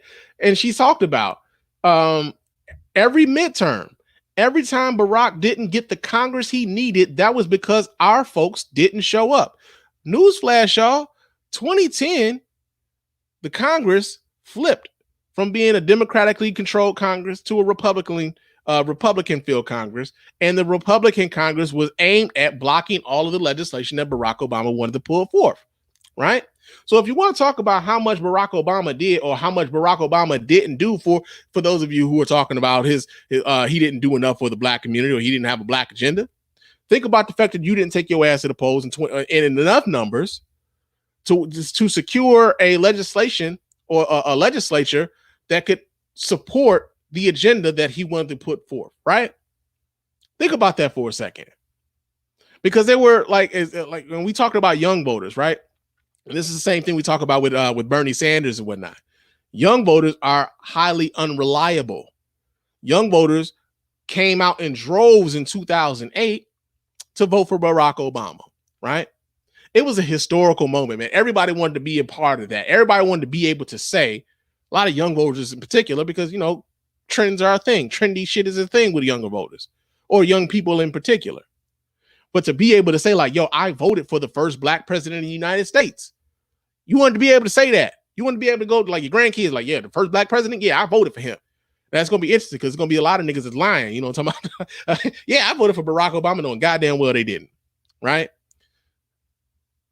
In 2008, I believe they said like 50% of young registered voters, I want to say like from between 18 to 21, voted for or participated in the voting in 2008. And that by 2010, by the 2010 midterms, that number had dropped to like 20%. So there was a 30% decrease in the amount of people who were voting in those elections, right? And the result was a presidency that for the next 6 years had Republican opposition that couldn't really get a lot of legislation pushed forward except through some level of executive action or whatever else. And this is why it's so easy for Donald Trump to kind of undo a lot of the things that Barack Obama was attempting to do, because Barack Obama was attempting to get a lot of this shit passed through or he was trying to work around the obstruction that was going on with the Republican Party having control of the legislature, right? So, yeah, people did not show up. And it wasn't just black voters. It was a little bit of everybody. It was women. It was Latinos. It included black people. So, but the idea that black folks were getting worked up at Michelle Obama essentially just stating a fact was kind of crazy to me. Kind of disappointed to see some of the some folks who were really like, going at her neck, like, yo, she's not understanding the systemic. You're like, you think Michelle Obama doesn't understand the systemic issues that were going on concerning this particular issue here? Especially considering now that Barack Obama right now is him, Stacey Abrams, and what's my man name? Eric Holder are out here actively trying to combat voter suppression, voter and gerrymandering across the nation. Michelle Obama doesn't get it. Come on, man. She stated a fact. And the fact that, like, so many people call themselves getting worked up, it just kind of goes to show people don't be really listening. That's the other part too. Like, I've seen people talk about they wanted to draft Michelle Obama as vice president of the United States. Michelle Obama done already told y'all what y'all can do with that job many a times. Y'all ain't listening to her. Y'all really not listening to her. Even with this, y'all not listening because she didn't say black. The article said black. The people who wrote that article said black. She didn't say black people whatsoever. She said our people. It doesn't necessarily always just mean black people, right? So, yeah, man, that's in Proud to be an American. Now, another story here in Proud to be an American that I kind of wanted to speak to. Let's see. Dr. Anthony Fauci He was accused of sexual assault. You know, Dr. Anthony Fauci, you know, one of the preeminent doctors that are a part of the Trump administration task force concerning the coronavirus. He was accused of sexual assault. Now, apparently, the woman who has come out to accuse him of sexual assault says she lied about it, and she was paid to do so by Trump supporters. There'll be a monkey's bare-assed uncle. So we're going to read this story here. This comes out of rawstory.com. It says a woman who had accused Dr. Anthony Fauci of sexual assault now claims that she was paid to lie about the public health expert by a pair of President Donald Trump supporters. The woman says right-wing provocateur Jacob Wall and his frequent accomplice Jack Berkman persuaded her to cast Fauci as an assailant using details from an actual sexual assault she survived just after high school, and they paid her to do it, reported Reason. The reality is that I've known Jacob since 2018 and that he charmed me into taking money to do this. See attached picture for us together, said Diana Andrade in an email to the website. They also had me do something like this back in January.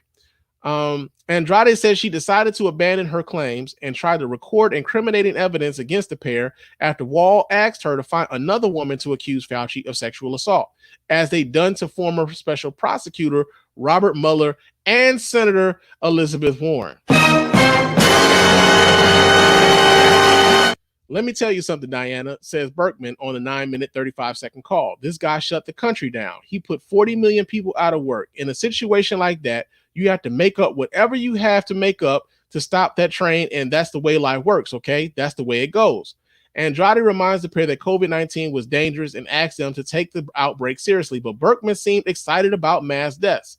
Mother Nature has to clean the barn ever so often, Berkman says. How real is it? Who knows? So what if 1% of the population goes? So what if you lose 400,000 people? 200,000 were elderly and another 20,000 are bottom of society. You got to clean out the barn. If it's real, it's a positive thing, for God's sakes.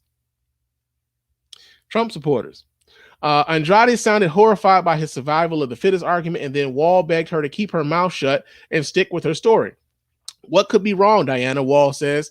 You did a good job. You got paid. What's the problem? What seems to be the issue? You're freaking out. You're texting me late at night. What's the issue?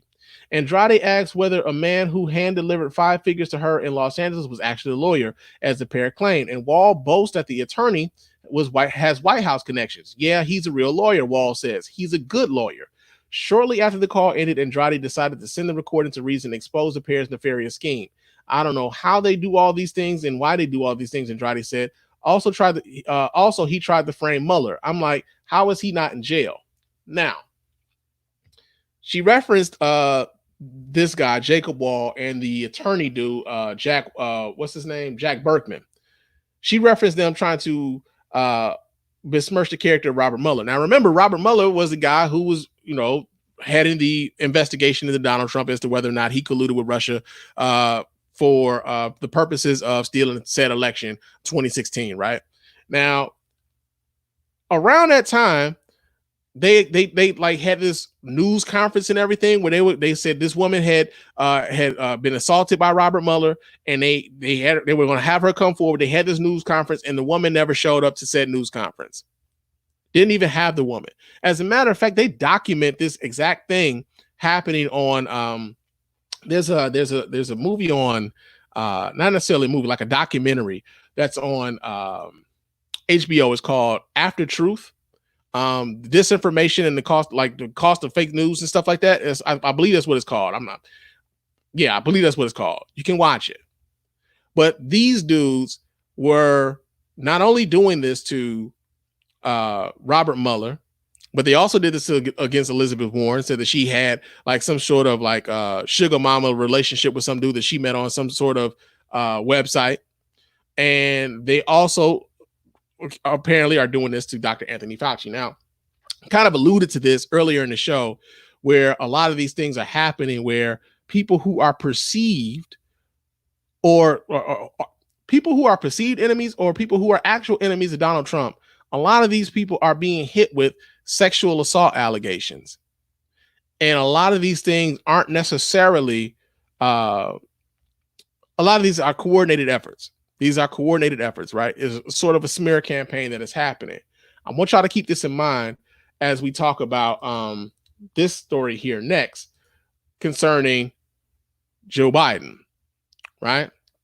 So Joe Biden's accuser, Tara Reid, has come forward. She did an interview with Megyn Kelly, right?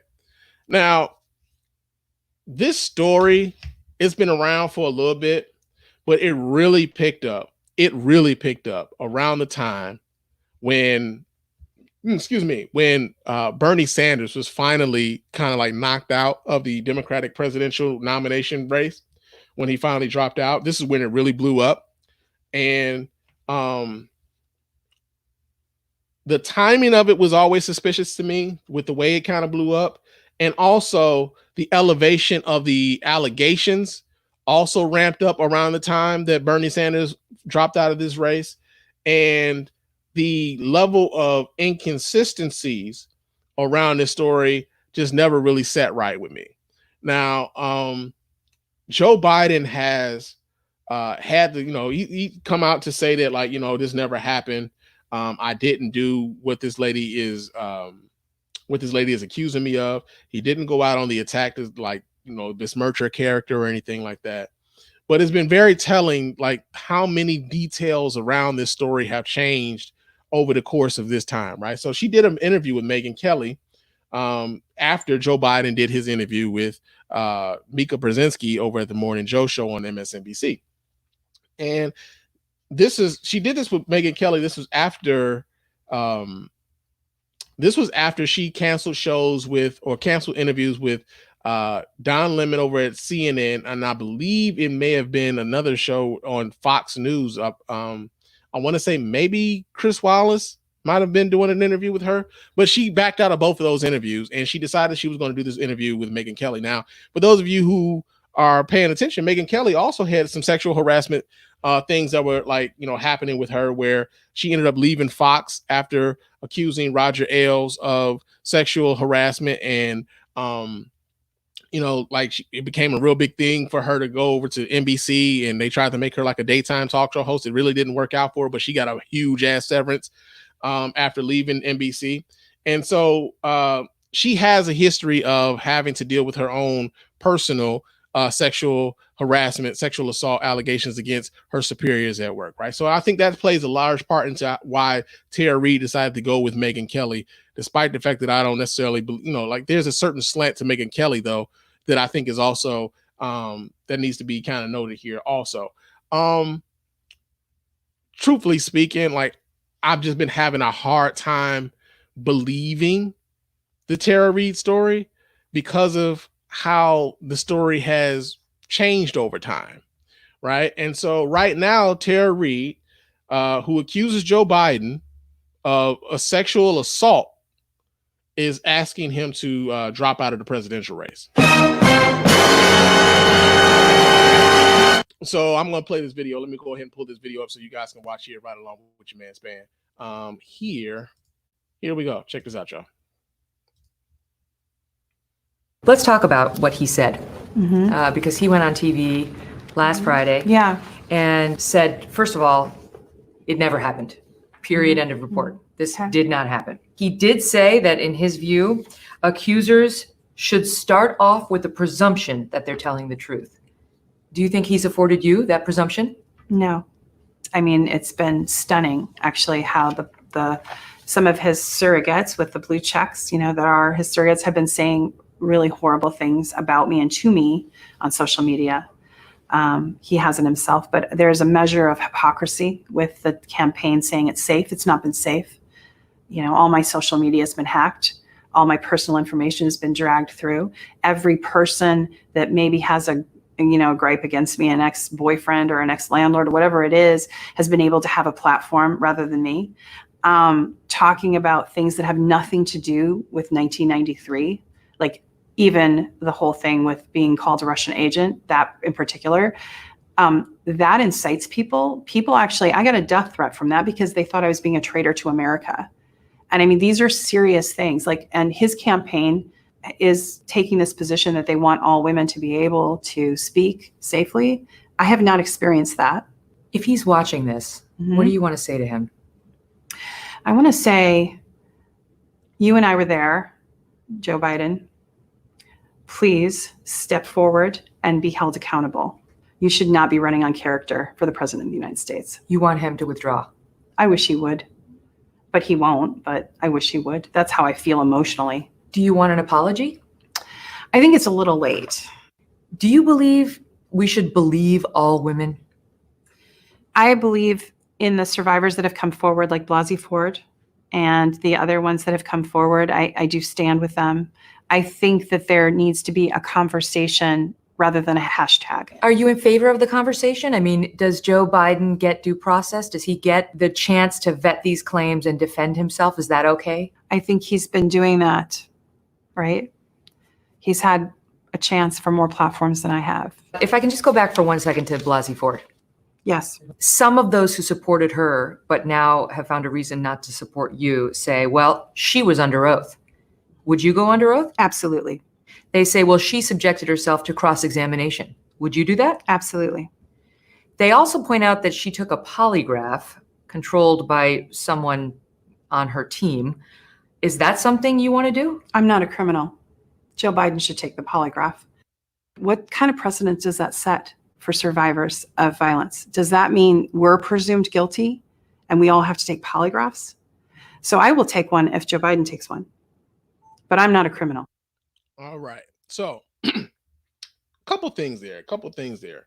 For one, so I don't doubt at all that this lady may have been receiving death threats at all. I don't doubt that people are coming at her on social media, that people are saying nasty sorts of things towards her on social media. I don't doubt that at all. I think it's interesting that she's blaming the Joe Biden campaign for those sorts of things. Like, she decided that she was going to come forward and elevate her allegations against Joe Biden because she came forward before, right? So around around this time last year, there were a few women who came forward to say that like Joe Biden was inappropriate with them, that Joe Biden was kind of touchy-feely with them, kind of a creep, that sort of thing. Like a lot of women came forward to say that. And it didn't necessarily go above, it didn't go to a point where they felt like they were being sexually assaulted, that Joe Biden made them feel uncomfortable. And he had to acknowledge that then, right? He had to talk about that then, like his kind of handsy way of communicating with people. Maybe he didn't necessarily understand that he was making these people feel uncomfortable, but yeah, they felt uncomfortable with the way he was being handsy with them, right? And so she came forward around that time. There were a few women that came forward and said that she was one of them, right? Didn't mention a sexual assault at all. Not nothing to that extent, right? And so after Bernie Sanders drops out of the race, her being a Bernie Sanders supporter, it did look like this was a politically motivated thing because of, her actions on social media with talking about, well, there's something bigger coming, TikTok, and people just kind of the story, the elevation of it, the timing of it, the way she talked about it on social media, even the whole thing about her being a Russian agent, that was stemming from some of the writings that she had wrote about how she felt about Vladimir Putin. Now she's going back to say that that was a comedic writing or whatever. It didn't sound comedic or whatever, but the story around a lot of what she's saying doesn't necessarily sound right to a lot of people. And a couple of things I was thinking about, okay, so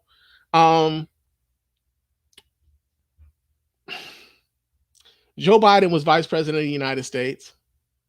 Vice presidential candidates tend to get vetted by the candidate pretty thoroughly. And I'm thinking he gets vetted by President Barack Obama before President Barack Obama, but he's getting vetted by the team that is trying to elect the first Black president of the United States, right? The first Black president of the United States.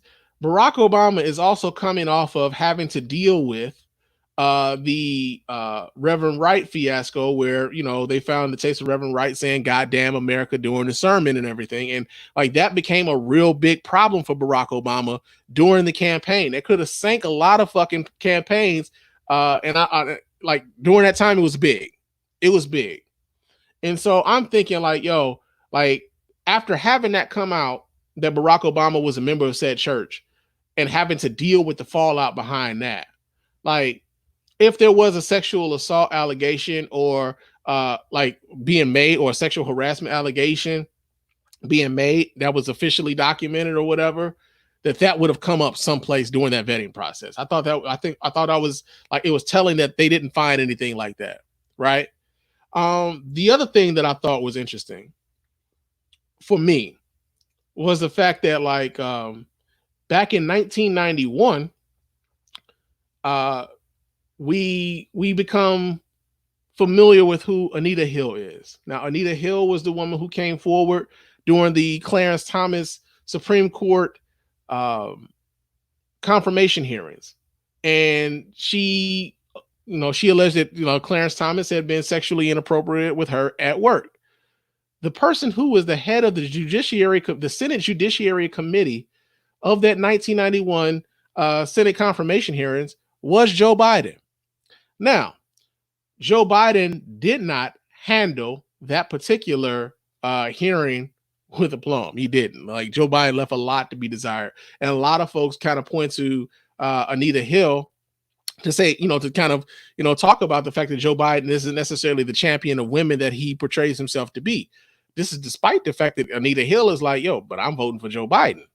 Right? Like, I always thought that was interesting that like people would use Anita Hill for that talking point, but almost kind of dismissing Anita Hill's like perspective on what happened there. Right.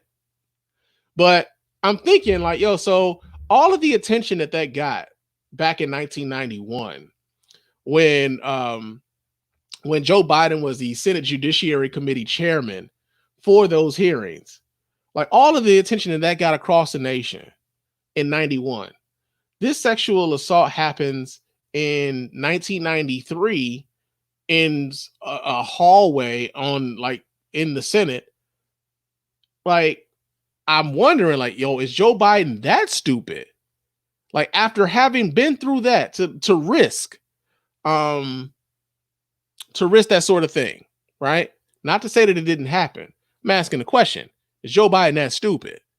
Right? Is he that stupid to do that, considering like all of the attention that the Senate Judiciary Committee hearings had with Clarence Thomas about sexual harassment, right? This is fresh off of that, 2 years after that, right? So I always thought that was like kind of interesting with how they set that up, right? Or with the juxtaposition of all of this. And then, like I said, like some of the inconsistencies as to when she said she filed a complaint, but then the complaint, she goes back to say like the complaint didn't necessarily say that he sexually assaulted her. This is after she said she found a complaint, she filed one, and Joe Biden says, well, okay, go to the Senate records and let's release all of the personnel records and see if we could find it. And then the Senate saying that they can't do that or whatever. But a lot of shit, man. There's a lot of questions surrounding that.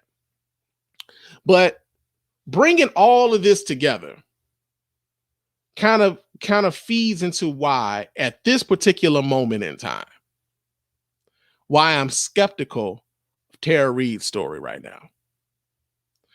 And I'm going to bring this all the way back to Dr. Anthony Fauci, Robert Mueller, Elizabeth Warren. I feel like, and I'm about to become a conspiracy theorist right here, but I feel like all of this is a concerted effort against enemies or perceived enemies of Donald Trump right now. Now, hear me out. Donald Trump has credible allegations against him. Over 20 some odd women have accused Donald Trump of either sexual harassment or sexual assault of some form or fashion, right? This is something that Donald Trump is vulnerable on. Now, I know these things were stuff that people knew in 2016. Excuse me. These were things that people knew and they knew about in 2016. But he was running against Hillary Clinton, and there was a strong contingent of people who hate Hillary Clinton. Joe Biden doesn't have that level of hatred towards him across the nation. People hated Hillary Clinton, right? Hated that woman. And so the sexual assault allegations against Donald Trump maybe didn't hold up because of the fact that people hated her so much, right? But then also, as we've seen with Jacob Wall and Jack Berkman, and the allegations that they were able to kind of manufacture against Robert Mueller, who was leading the Mueller investigation into corruption or into collusion possibly with the Russian government for the 2016 elections. Dr. Fauci's crime is contradicting Trump about the coronavirus publicly, making Donald Trump look like a fucking fool publicly, right? Telling us about the seriousness of this disease publicly, all the while Donald Trump is trying to tell us, hey man, we just need to get back to business as usual. And however many people die, so be it. You know what I'm saying? Yeah, hydrochloroquine. Yeah, that's the wonder drug. We're gonna sell that. We need to get everybody on the hydrochloroquine. Then we find out later the hydrochloroquine is like doesn't really have that much of effectiveness on the disease at all, despite there being like people who have some anecdotal sort of stories about their treatment with hydrochloroquine and everything else. Dr. Fauci was perceived. He's a perceived enemy of Donald Trump. And those on the right, those who are allies of Donald Trump, are trying to wipe the floor or trying to besmirch the character of those who they perceive to be enemies of Donald Trump and those who are actual enemies of Donald Trump. Now, Joe Biden is an enemy of Donald Trump. Joe Biden is someone, as much as people talk about how terrible a candidate that Joe Biden is, and truthfully speaking, he's not my favorite candidate. He wasn't even in my top 5. But as much as people talk about that, Donald Trump was scared to run against Joe Biden. So much so, he got himself impeached for it. Trying to look up and dig up dirt on Joe Biden while trading, trading information with Ukraine for like weapons and shit, like the quid pro quo shit that we were talking about for months on end, right? He was trying to get dirt on Joe Biden in order to besmirch his character, get him on up out of the race, right? And so the timing of this, when it became apparent that Joe Biden was going to be the guy, that all of a sudden Tara Reid's allegations go from like, yeah, he was kind of creepy, made me feel a little funny, yeah, he got me in a hallway and he put his fingers inside of me. And I've had trouble trying to get in touch with people to have them tell my story. Like even the idea, like she said something to the effect of like, he's had opportunities at more platforms than me. She canceled interviews with CNN and Fox News. She's had opportunities to get out and tell her story. She didn't come out and tell and do a live on-camera interview until after Joe Biden had went on MSNBC and had that interview with Mika Brzezinski. Like she didn't come forward before then. But she had interviews. She'd had opportunities to speak nationally on CNN and I believe CNN and Fox News, and she canceled on both of those and went with Megyn Kelly. Megyn Kelly, who doesn't work for any of those sort of platforms. She's on her own right now, but she still has national platform. Like she still has national profile and everything. So it's to a point where with me, I kind of feel like this, that because Donald Trump is vulnerable with women voters, like he's losing women voters like by a large margin right now to Joe Biden. And because the Me Too movement and the Time's Up movement have been very adamant in getting sexual assault, sexual abusers, sexual harassers up out the paint, that to a certain degree, Republicans are using that to flip that movement on its head. And they put out and they're manufacturing sexual assault allegations, and it helps them in two ways. The first way it helps them is that it gets you talking about Joe Biden and not Donald Trump. It gets you looking at it gets you on the left like kind of wrestling with, you know, your conscience, right? Like, well, shit, how can I vote for him if how can I talk about Donald Trump if he's doing the same thing, right? Kind of gets you wrestling with Joe Biden's viability as a candidate, as opposed to talking about Donald Trump. The second way that it helps them is that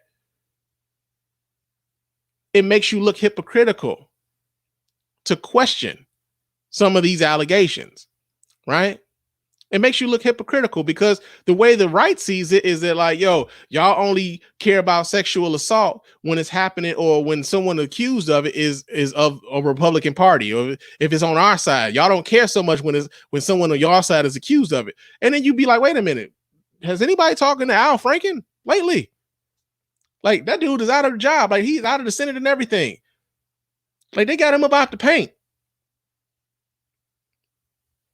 Like, far more often than not, Democrats tend to, like, on principle, try to hold the line on the principle.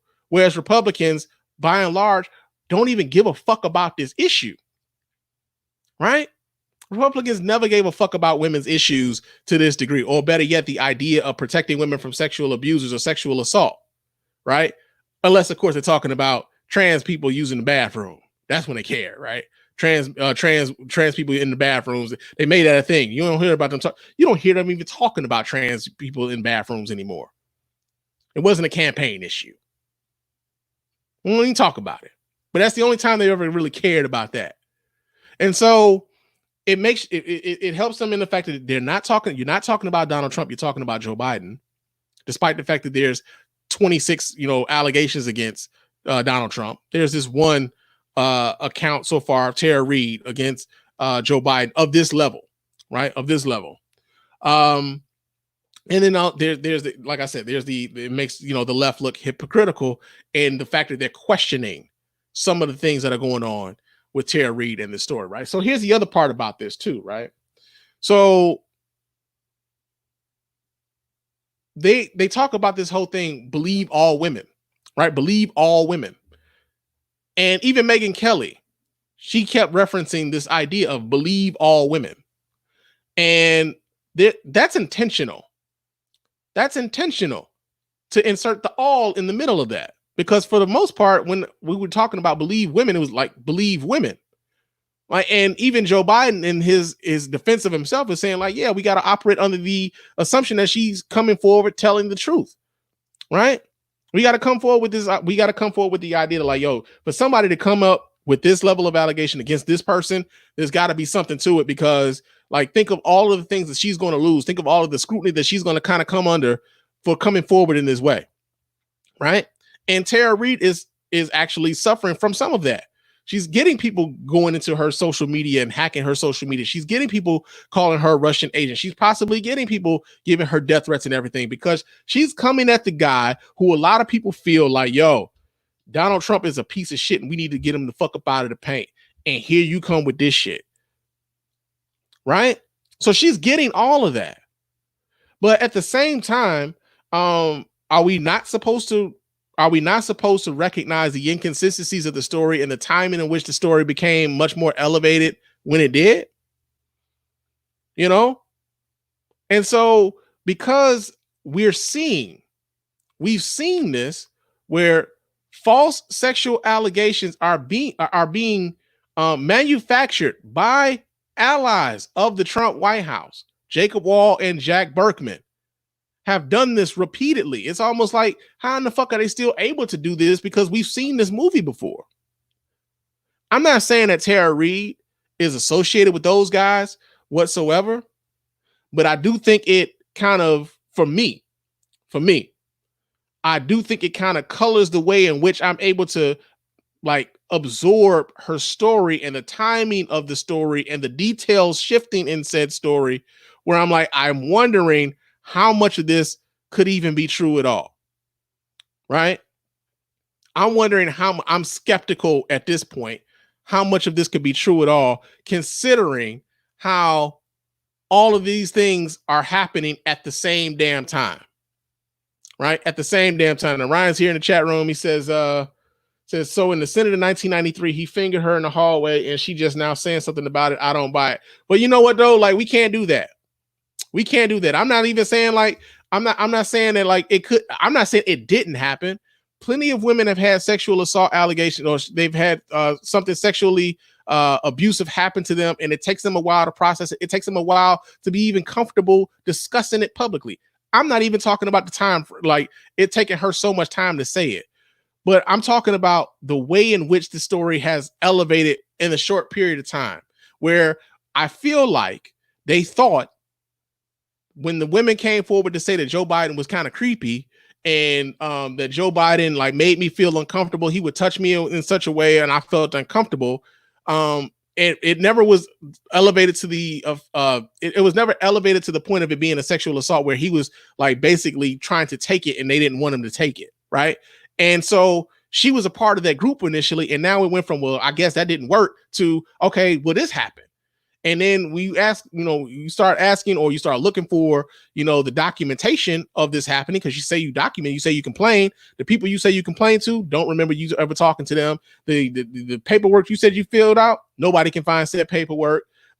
Even on the paperwork that you said you filled out, you said like once they talked about going to find said paperwork, oh, I don't think I said this on that paperwork. Like those sorts of things are what make me kind of skeptical of it. And then surrounding all of that with the fact that you've had multiple people who were enemies or perceived enemies of Donald Trump suddenly having all of these sexual assault allegations, kind of pointed their way, is what makes me skeptical of what's going on here with Tara Reade.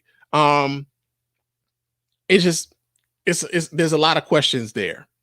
There's a lot of questions there still.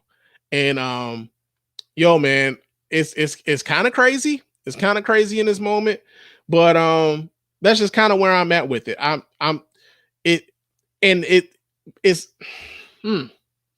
It's that thing, man, where like I said, it's that thing where like Republicans are trying to turn this thing on its head. And it's like defense by aggressive offense, because you ever been accused of cheating by somebody? Like you've been in a relationship with somebody, right? You ever been in a relationship with somebody and they cheating like a motherfucker on you? You know what I'm saying? But to keep you on the defense, or better yet, to like kind of like make you like they always accusing you of cheating so that they don't necessarily have to defend themselves from doing the actual cheating. Like they throw you off of your game. Like you like, man, what the fuck? And you always defending yourself against these false allegations. Like, I'm not cheating. And then you find out later the reason why they were doing all that goddamn accusing of you of cheating is because, that's because they was out there doing it. And so I think a lot of this kind of plays into that, is that defense by aggressive offense. Well, we know Trump is vulnerable when it comes to women, when it comes to these ideas of sexual assault. But if we can get Joe Biden sullied up with this here, they care about this a hell of a lot more on their side of the aisle than they care about it on our side of the aisle. So if we can get them to have questions about him about that shit, then we good, right? Because now they're talking about Joe Biden in the same level that they would be talking about Donald Trump, and the levels ain't the same, right? What Joe Biden had previously been accused of isn't on the same level of what Donald Trump had been accused of. And so now you got Tara Reade saying, well, I think Joe Biden should drop out of the race. Well, who stands to benefit from Joe Biden dropping out of the race outside of Donald Trump? Bernie Sanders, who was her who was her preferred candidate at the time when Bernie Sanders dropped out. So, man, it's a lot. It's a lot, but I kind of want us to be a little vigilant about like what's happening and how it could be happening and where it's happening. Like, because there's a lot of, it's not just this Joe Biden story. Like I said, it's Robert Mueller. It's Dr. Anthony Fauci. It's Senator Elizabeth Warren. They tried to say that Elizabeth Warren had a dude that she was taking care of, like to show up to like luncheons and shit with like some hunky dude or whatever. Like Robert, what's the dude name? Jacob Wall and this Jack Berkman dude are known for this. Now they aren't connected to this with Joe Biden and Tara Reade in any way, but it's just the way in which this story is kind of elevated in such a short period of time, and the timing of the elevation of the charges and everything is what I find so skeevy right now. It says it's so much more than him rubbing shoulders and sniffing women's hair. I hear you, but what Donald Trump was what they came out with last year was something like that, with him rubbing shoulders, with him sniffing hair. Tara Reid alluded to him, like, just instead of asking, someone to move out of the way or just say, excuse me, that he would physically like kind of put his hands on hips and move them out of the way, making the women in his office feel uncomfortable. So, and like, again, numerous women have come up to say that. None of them accused him of the sexual assault. And it's not to say that it didn't happen. I'm just saying, like, the timing of the elevation of the allegations, and couple that with all of the sexual assault allegations that are now being meted out against people who have had, who are enemies or perceived enemies of Donald Trump at this particular moment in time. I kind of feel like this is defense by aggressive offense by allies of the Trump administration. And I hate that I feel like that, right? Like this whole conspiracy theory sort of shit, I'm not really a big fan of. I'm not. But in just trying to make sense of some of this is kind of where I'm at in my head with it, where just like the timing of all of this is iffy. And the people with whom are being accused of this at this moment in time, I'm thinking is like, I don't know. Something about this just don't look right. It just don't look right. So, yeah, man, that has been Proud to Be an American. That I'm proud to be an American, where at least I know I'm free. But y'all know what time it is. The champ is here. The champ is here. The champ is here. The champ is here. All right. Y'all know I want to play that all the way through. I really do. But because we on YouTube and because we on Facebook and because they little algorithms with copyrights and shit be all kind of janky or whatever, and I gotta appeal and whatnot, I want the video to be playing so y'all have instant access to it when we get done here. But I can't play it all the way through. Sorry, man. That's my jam too. But it's our champ of the week this week here at the Spann Report Podcast, and we got two champs of the week this week here at the Spann Report Podcast. And our first champ of the week was somebody who we talked about earlier in the show. That is Michelle and Barack Obama. They are the champs of the week this week because what they've been doing right now is that they are delivering commencement speeches for the class of 2020 throughout the country. Well, that'll be a monkey's bare-assed uncle. We get this story out of ABC News. It says that former President Barack Obama will be holding a televised graduation event for the high school class of 2020, most of whom are missing their in-person graduations due to the coronavirus pandemic. Separately, Barack and Michelle Obama will be hosting a virtual commencement celebration in June for the class of 2020. President Obama will also share a message for HBCU students at a virtual event in May.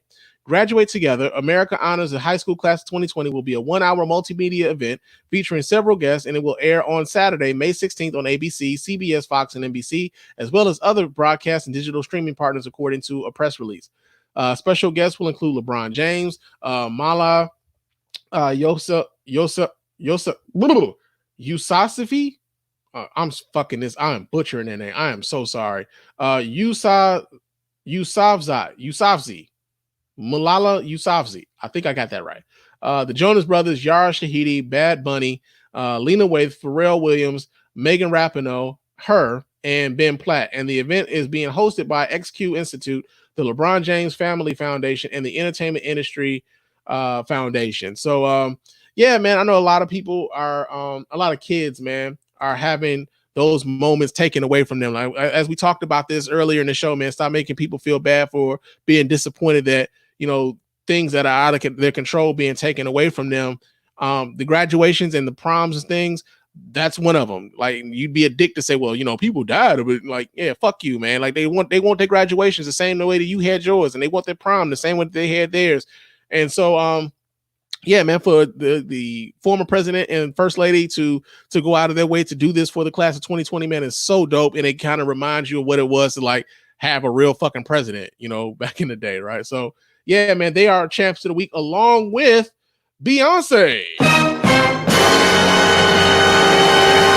Now, Beyonce is also a champ of the week this week here at the Spann Report podcast because Beyonce, as it stands right now, is launching a COVID-19 testing campaign in Houston.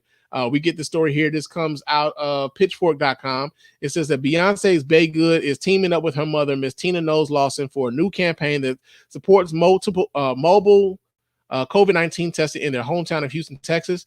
The I Did My Part mobile testing relief campaign launches on May 8th and 9th. The campaign will provide 1,000 test kits as well as face masks, gloves, vitamins, and household supplies to Houstonians. Head to Beyonce's website to learn more about the specific test sites in Houston. The virus is wreaking havoc on the Black community, so we need movement to prioritize our health, Knowles Lawson said in a statement. It is critical that we stay vigilant with social distancing, wearing a mask, and most of all, getting tested. Beyonce's Bay Good recently launched a relief fund for essential workers and folks affected by the COVID-19 outbreak. Though through Bay Good, Beyonce donated $6 million to the fund. In addition, proceeds from Beyonce and Megan Thee Stallion's new Savage remix benefit Bread of Life Houston COVID-19 relief efforts.